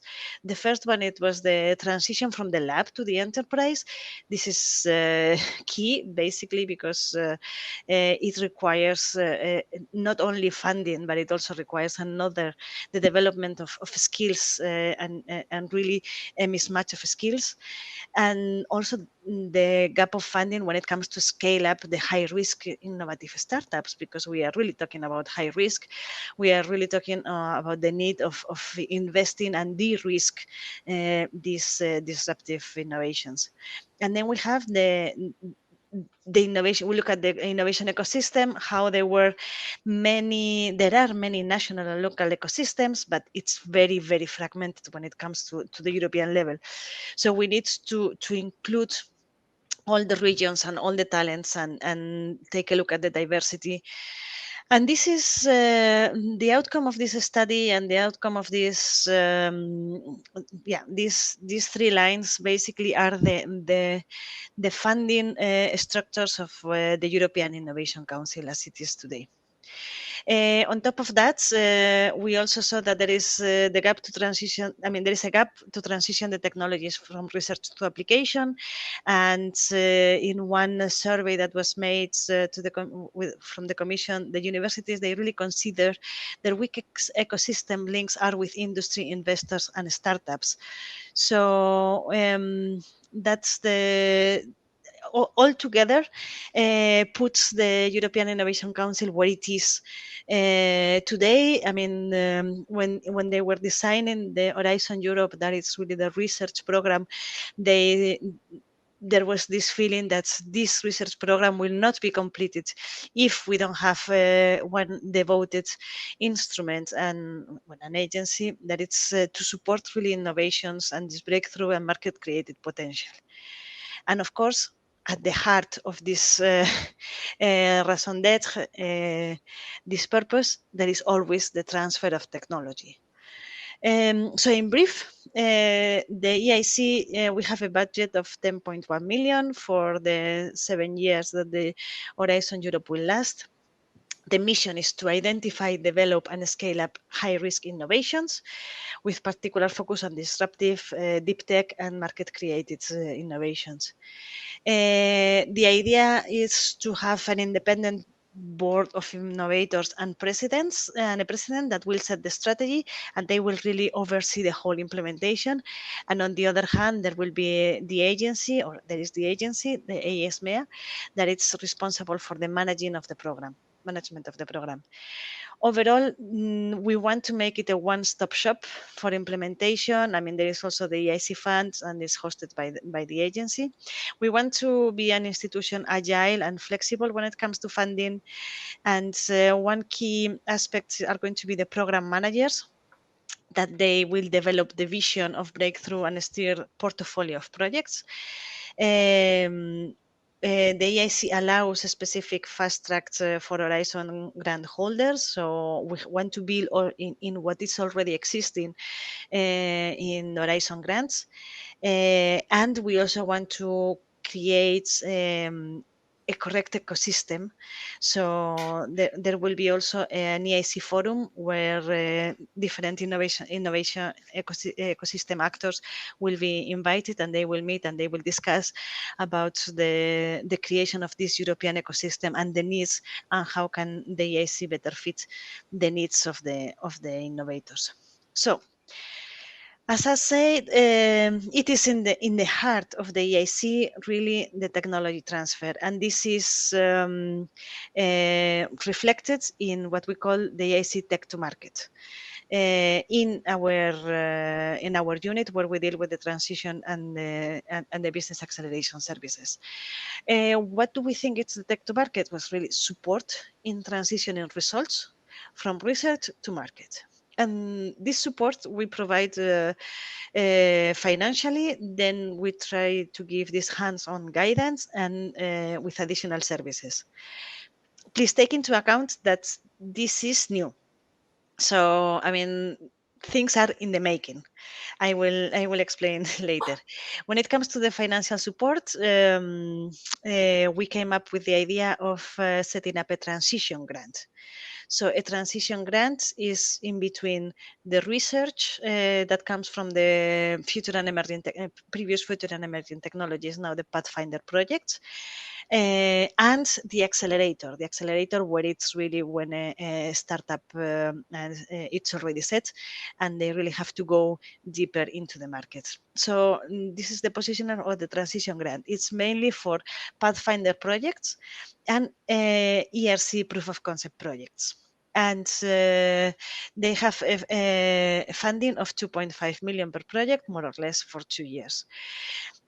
The objective is really to support the maturation and validation of these novel technologies beyond the proof of principle, and to develop a business case and model towards the future commercialization. Then this is the financial support that the EIC provides, but there is also the hands-on support. The idea, I will explain now a little bit further, it will be the transition plan. So these transition projects, they will have to submit a transition plan where they have to explore potential go-to-market routes and milestones, define the readiness and needs, and translate really the needs into concrete support actions. And then the services. There are already the previous agency, the business acceleration services, they were already established, but to have more service tailored for beneficiaries funded under Pathfinder and Transition, for example, access to coaching and advice, access to business partners, or access to ecosystems and peers. So if we look more carefully, and this can be really the mapping of how technology transfer is embedded at the EIC, or how the EIC takes the technology transfer. For the EIC transition grants, well, as I have explained, we have what we call transition open, that it's really open, bottom-up, any new technology coming from one of the eligible projects can apply. And then we have the transition challenges, where there is a predefined thematic priority aiming at established portfolio of projects. So these challenges, they are defined at the work program. For example, in 2021, the challenges were medtech and energy storage. And the challenges are they change with the time. So that's something that the program managers, they look at the ecosystem, and they really try to identify pools of technologies where we should invest. Still, the division of budget, I mean, the big part of the budget goes to the transition open. As I said, it's limited, so it's not applied for open to everyone. It's really open to the FED project scheme of Horizon 2020, to the ERC, and some of the ERA nets. Why? because those are the ones that have proven to provide really high risk disruptive innovation and technologies. So it's the one that we have identified that should be the ones helped in order to translate the results, and they have the results more ready to the market.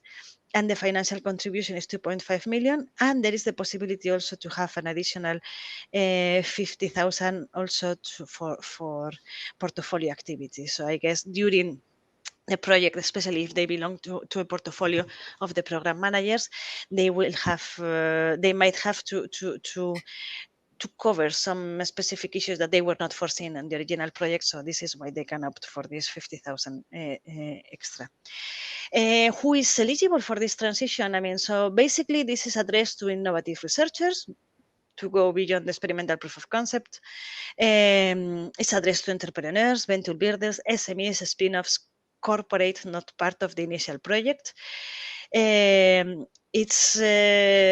want to fund either single beneficiaries, but not large companies, or a small consortium of from 2 to maximum 5 beneficiaries.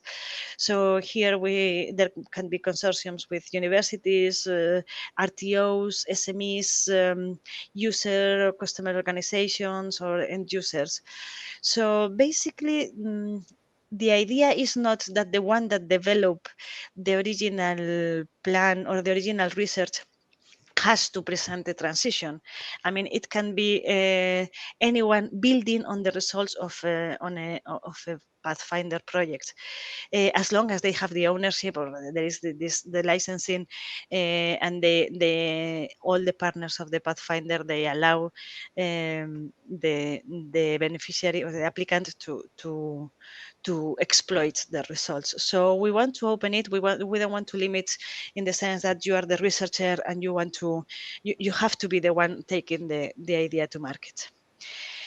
In that sense, yes, when we talk to transition, we are talking about, like, we help the projects. We want the transition scheme to help in the transition to technology, so really to further develop strategic technologies towards specific applications and improve the market readiness through focused collaborative projects.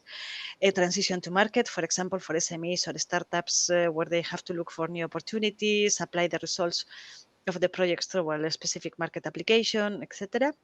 And a transition to entrepreneurship, as I said, is not only this first value of debt that we want to cover with the transition is not only funding, but it's also turn the selected projects into viable products and business models and become an entrepreneur. So that's really the spirit behind the transition projects. And then we have the transition plans. Basically, once the transition projects are awarded, they will have these review meetings. And at the moment of the review meetings, they will have to submit these transition plans. The objective of the transition plan is to support projects to refine go-to-market strategies, advice, and potential services. So the spirit behind is the project gets funded. You have to sit down during the time of during the execution of the project and think about your go-to-market strategy, think what has changed, what are you learning in the execution of the project, and present it to the project officer, in this case, present it to us.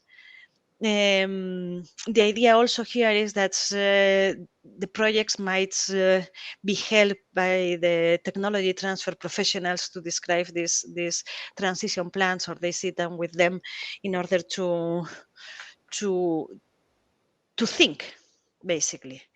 In these transition plans, they will be asked to further refine the expected pathways to market for identified results, to identify key milestones and steps to take to the main in order to go further with the innovation activities, and identify potential needs to support the implementation of this plan during and beyond the lifetime of the funded project.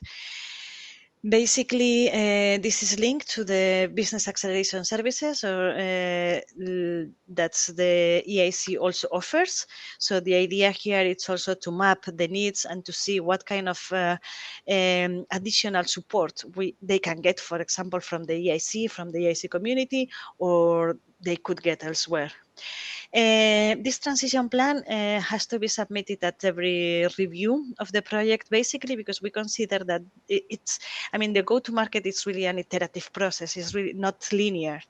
And there has to be a constant follow-up on how if the strategy has changed, if the market has changed. We consider that these projects, they have to be very much follow-up in that sense, taking into account that there is also the skills of the people managing the project, that they have to match the needs. What are the main features of this transition plan? Well, this is grosso modo what we have in mind when it comes to the transition plan. They will be asked about the key innovations and the value proposition. So what is the problem and how to address your technology will address the problem. What is the value proposition and estimated markets and size? There will be questions about the team. What are the responsibilities and competencies for transition to markets? And if they get external support, if they are missing skills. What would be the go-to-market pathways? So more research and innovation, or spin-off, or direct exploitation of licensing. What would be the key milestones towards the market? Technology readiness levels expected, so involvement of users, ecosystem, IPR, team, fundraising, and what would be the needs and services. So there will be questions to help identify the needs and to see exactly what can we do in the EIC to help that project to go further, or that will also help to identify if they really need external help, or they really need other kind of support from other sources, or yeah. And then the final one is the EIC Tech to Market Services. So the Tech to Market Services access basically provides access to advice, global partners, and ecosystem. The whole EIC has this vision of providing that going to market is not about money only. We should really facilitate and try to facilitate as much as possible other kind of services that are very valuable. At a certain point, there might be as valuable as money, and can really help going further into scaling up and exploiting the results. So on the one hand, it could be access to advice. We provide coaching and mentoring from business coaches. We have set up also innovation training and bootcamps addressed to transition and pathfinder projects, and access to specific expertise whenever they have identified during this review meeting and this transition plan that they need this expertise, for example, I don't know, internationalization or looking for, or negotiation, or these kind of things. When it comes to access to global partners, we facilitate the contacts and the matching with corporates. So there is one specific program that we have, that it's the Corporate Days, where we help facilitate our beneficiaries to be in contact with the corporates. The same thing with investors. We also help them get into specific trade fairs, especially overseas, that they are more difficult for a small company or for a small venture. It's more difficult to get there. And also we pay special attention to innovation procurers and clients. So we also try to organize sessions and matching and contacts with them. And then we facilitate the access to the EIC ecosystem and peers. There is an EIC community. The moment you are an EIC beneficiary, you have access to the community.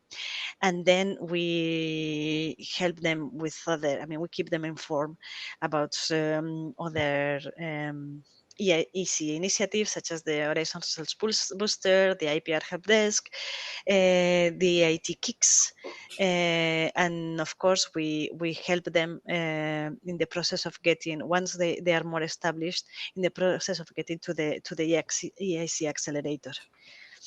And yeah, this is my presentation. There is no one specific funding instrument for technology transfer at the EIC right now, but there is a point where we meet with all the technology transfer.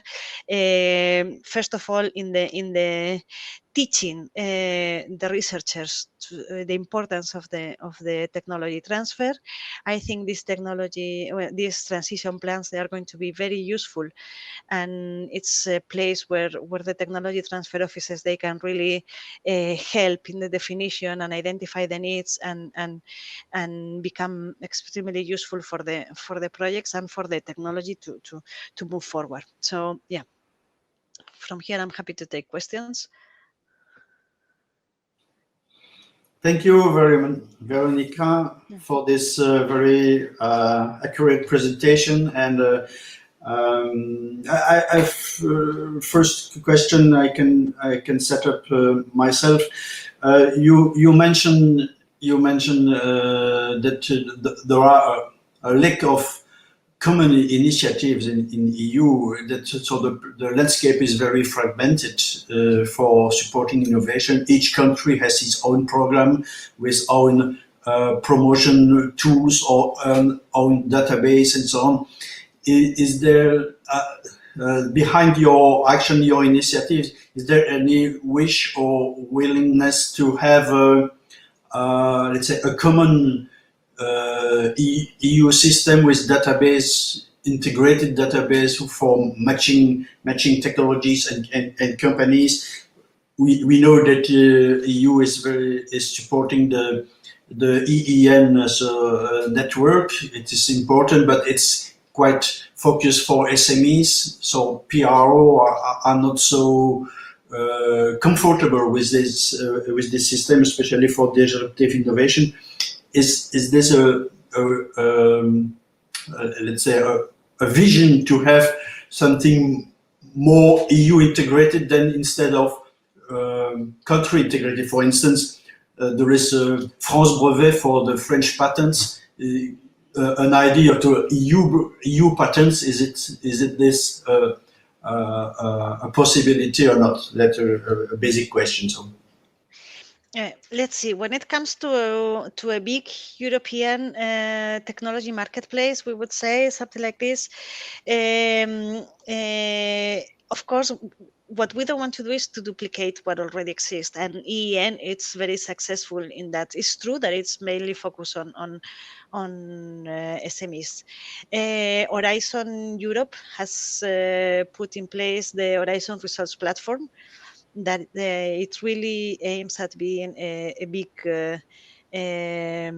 platform where all the results can be shown and the results can be exploited.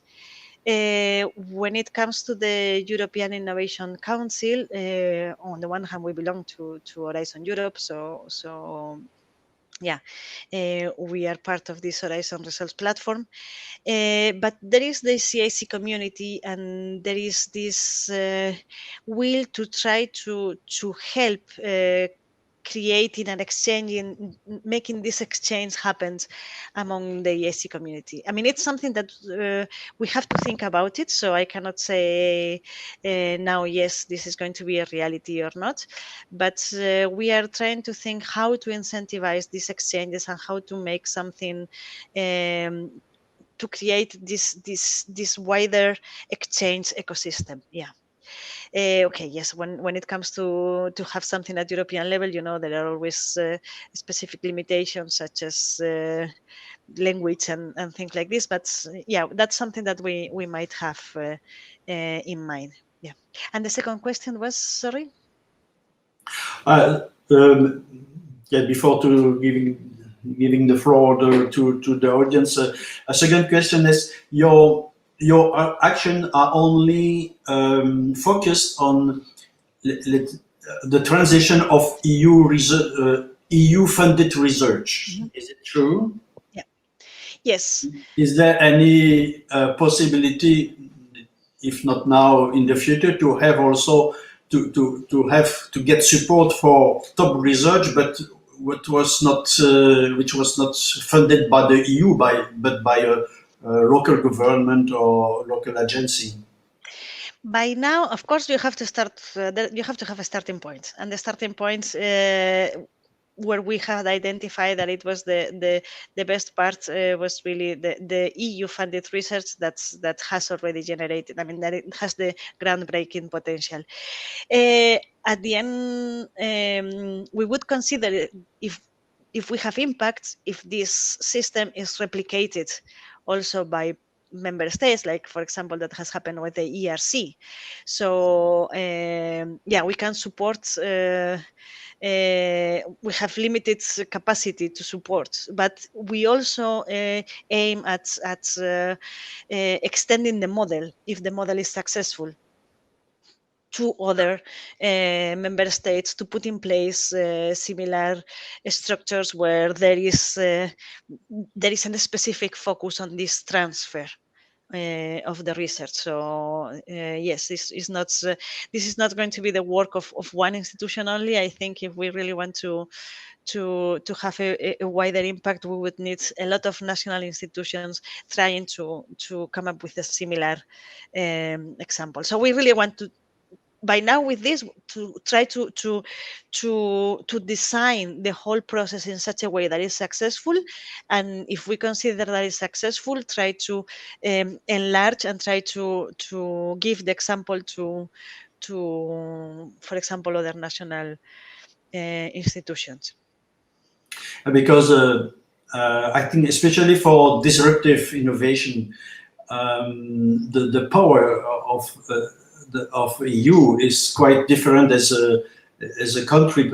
What can do a specific country, especially for small countries? We cannot compare Belgium, where I am, and France or Germany.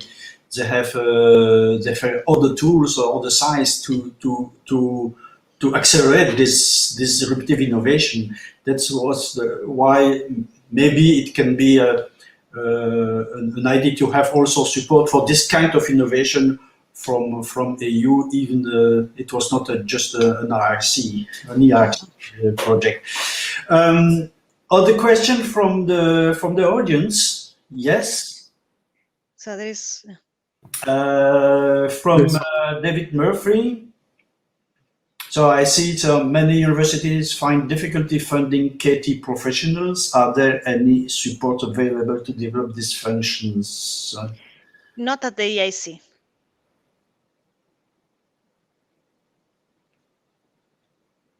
Yeah, the model of KTOs is there are different models for KTOs, so to fully embed it in the research institution. Or just partly externalized with a more flexible agenda and flexible prosecutions for hiring people, for paying people, for managing IP, and so on. And also there are also models where KTOs are totally external from institutions, and these are maybe good practice to share, and to good experience to share between us, how to manage the hiring of correctly funded and of course excellent people. Maybe it's a task for ASTP more than for you. I mean, my reply, what I can get from the EIC, not now. I mean, the focus is on the technologies, and however, I mean, if I give a positive reading, it's like these knowledge transfer professionals, they are going to have a bigger role within the within the projects that they are even funded by the Commission. I mean, there is this opening of the possibility to have a bigger role and to make yourself stronger there. But no, there is no possibility from the EIC to get funded. What you were talking about, the exchange of best practices, and I mean, I think Kirsi has been talking previously, there is also the knowledge valorization platform where they exchange best practices, and that could be a forum where you can highlight one of the topics for discussion. But funding per se available right now to support these functions, not from this agency. Thank you. Another question?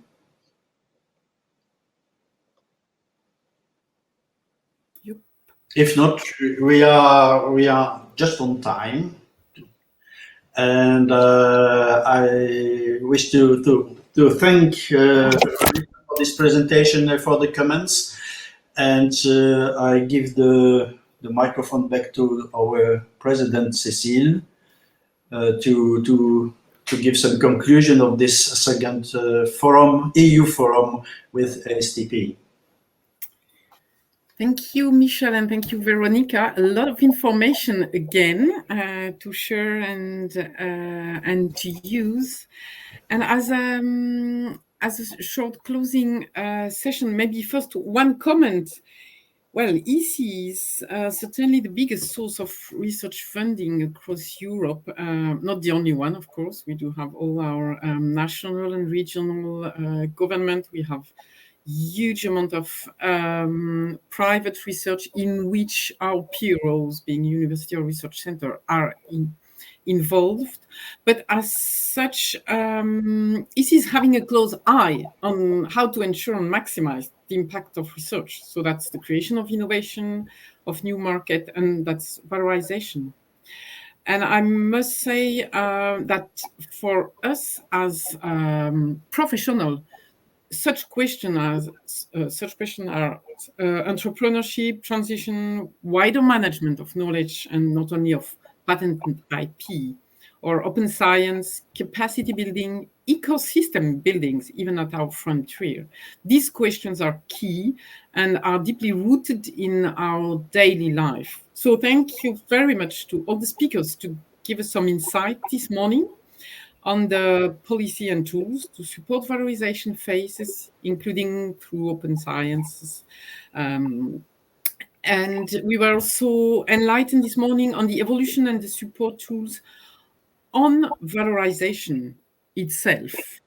And I must say that we are delighted that those work undergoing on policies and tools are being built not only by European experts and member states, but in a very collaborative process, including all stakeholders, such as practitioners. I really encourage the community to take part to the consultation and give inputs. So a lot of information shared this morning. The slides and the recording will be made available online, so you can also share these with people in your environment, in your team, and so on. And I would like to give the last words to ASTP board.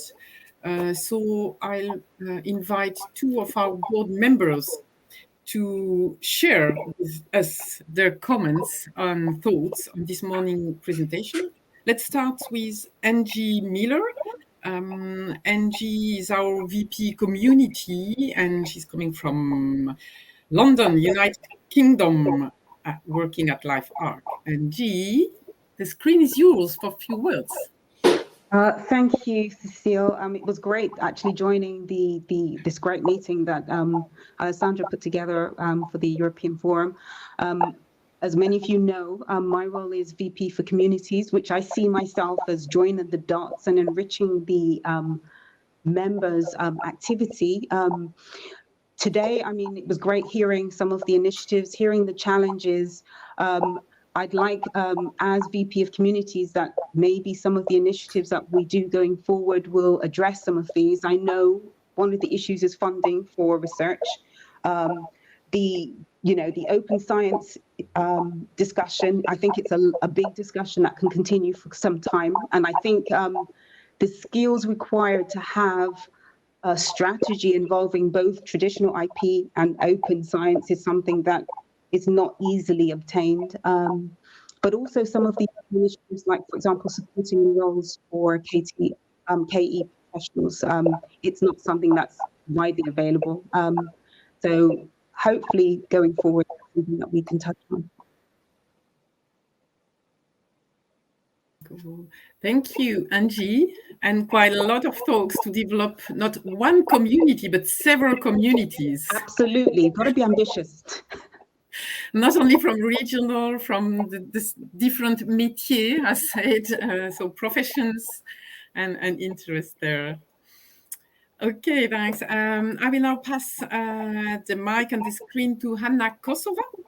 Hanna is coming from Prague and Charles University. Hanna, you're VP at the board of ASTP, and you are also the chair of the NAC, the National Association Advisory Committee. Okay, thank you, Cecile, and also thank you, Angie, for comments on the communities.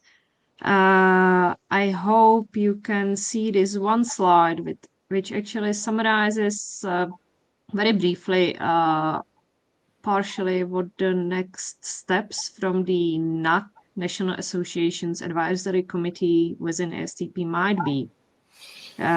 Because there was a lot of talk about ecosystem and evolution, or the more or less biology terminology. So if we go to the next level, it's the inhabitants of the ecosystem who need to somehow live in the environment we create together.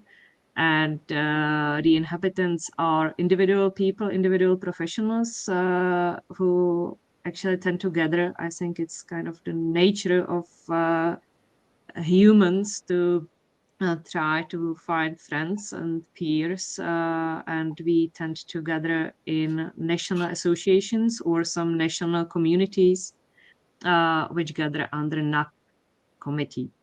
We actually planned our next meeting digitally for the next week to be able to discuss the follow-up, to discuss some specific steps which might be taken by the NAC community as a follow-up of today. So thanks everyone, thanks all the speakers for raising up plenty of ideas to be discussed tomorrow. And I think we already discussed two main areas how we would like to actually implement some of the thoughts which were discussed today. One is to find ways how to reach out to our potential new colleagues, to potential new communities in especially new geographical areas, probably close to the EU core space, but maybe not yet there, with discussing like how we can help our colleagues in other countries. And also there is a lot of technical details which I believe my colleagues from NAC would like to discuss further, and maybe would like to put them on paper in the format of a formal NAC position paper as a basis for some future dialogue with our, let's call it, European colleagues, representatives of different bodies within EU, European Commission. I only mentioned two potential topics which kind of keep popping up from our discussions, and that's valorization, the practical point of view from the practitioner, from the national perspective, and definitely, and we heard it many times today, proof of concept schemes and the new ways how to support the transition across the valley of the death.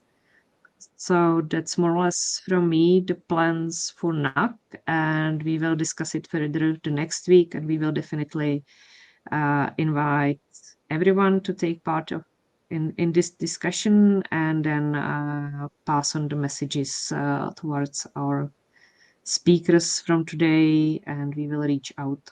So that's it from me. Thank you very much. It was a pleasure and very many interesting topics today. Thank you, Hanna. And in fact, this committee is an incredible tool, I think, for the community. I see Michel is there. Michel has been chair of the NAC for several years, actually, and you could witness these. So we are a bit ahead the agenda and the timing, which is great, will enable all of us to have a lunch break, and maybe also to stay in the lounge, which will be open for some discussion.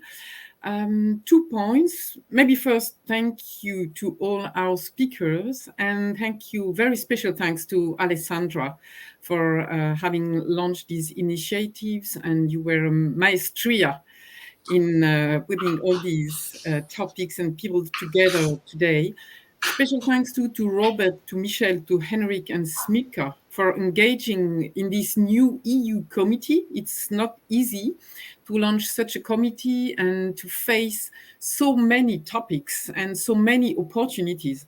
I must say and share with all of you, the world of possibilities is huge, and it is quite a work of prioritizing and choosing where the impact will be best and maximized. So thank you for making this second forum possible. I would like to give you, there I am. Yeah, I would like to make an appointment with all of you in May. So next May, the annual conference of ASTP shall occur in Lisbon from the 18th to the 20th of May. And as we did last year, one of the previous day of this conference will organize the third European Forum. So thanks all for your attendance, for the questions, and let's meet in the lounge.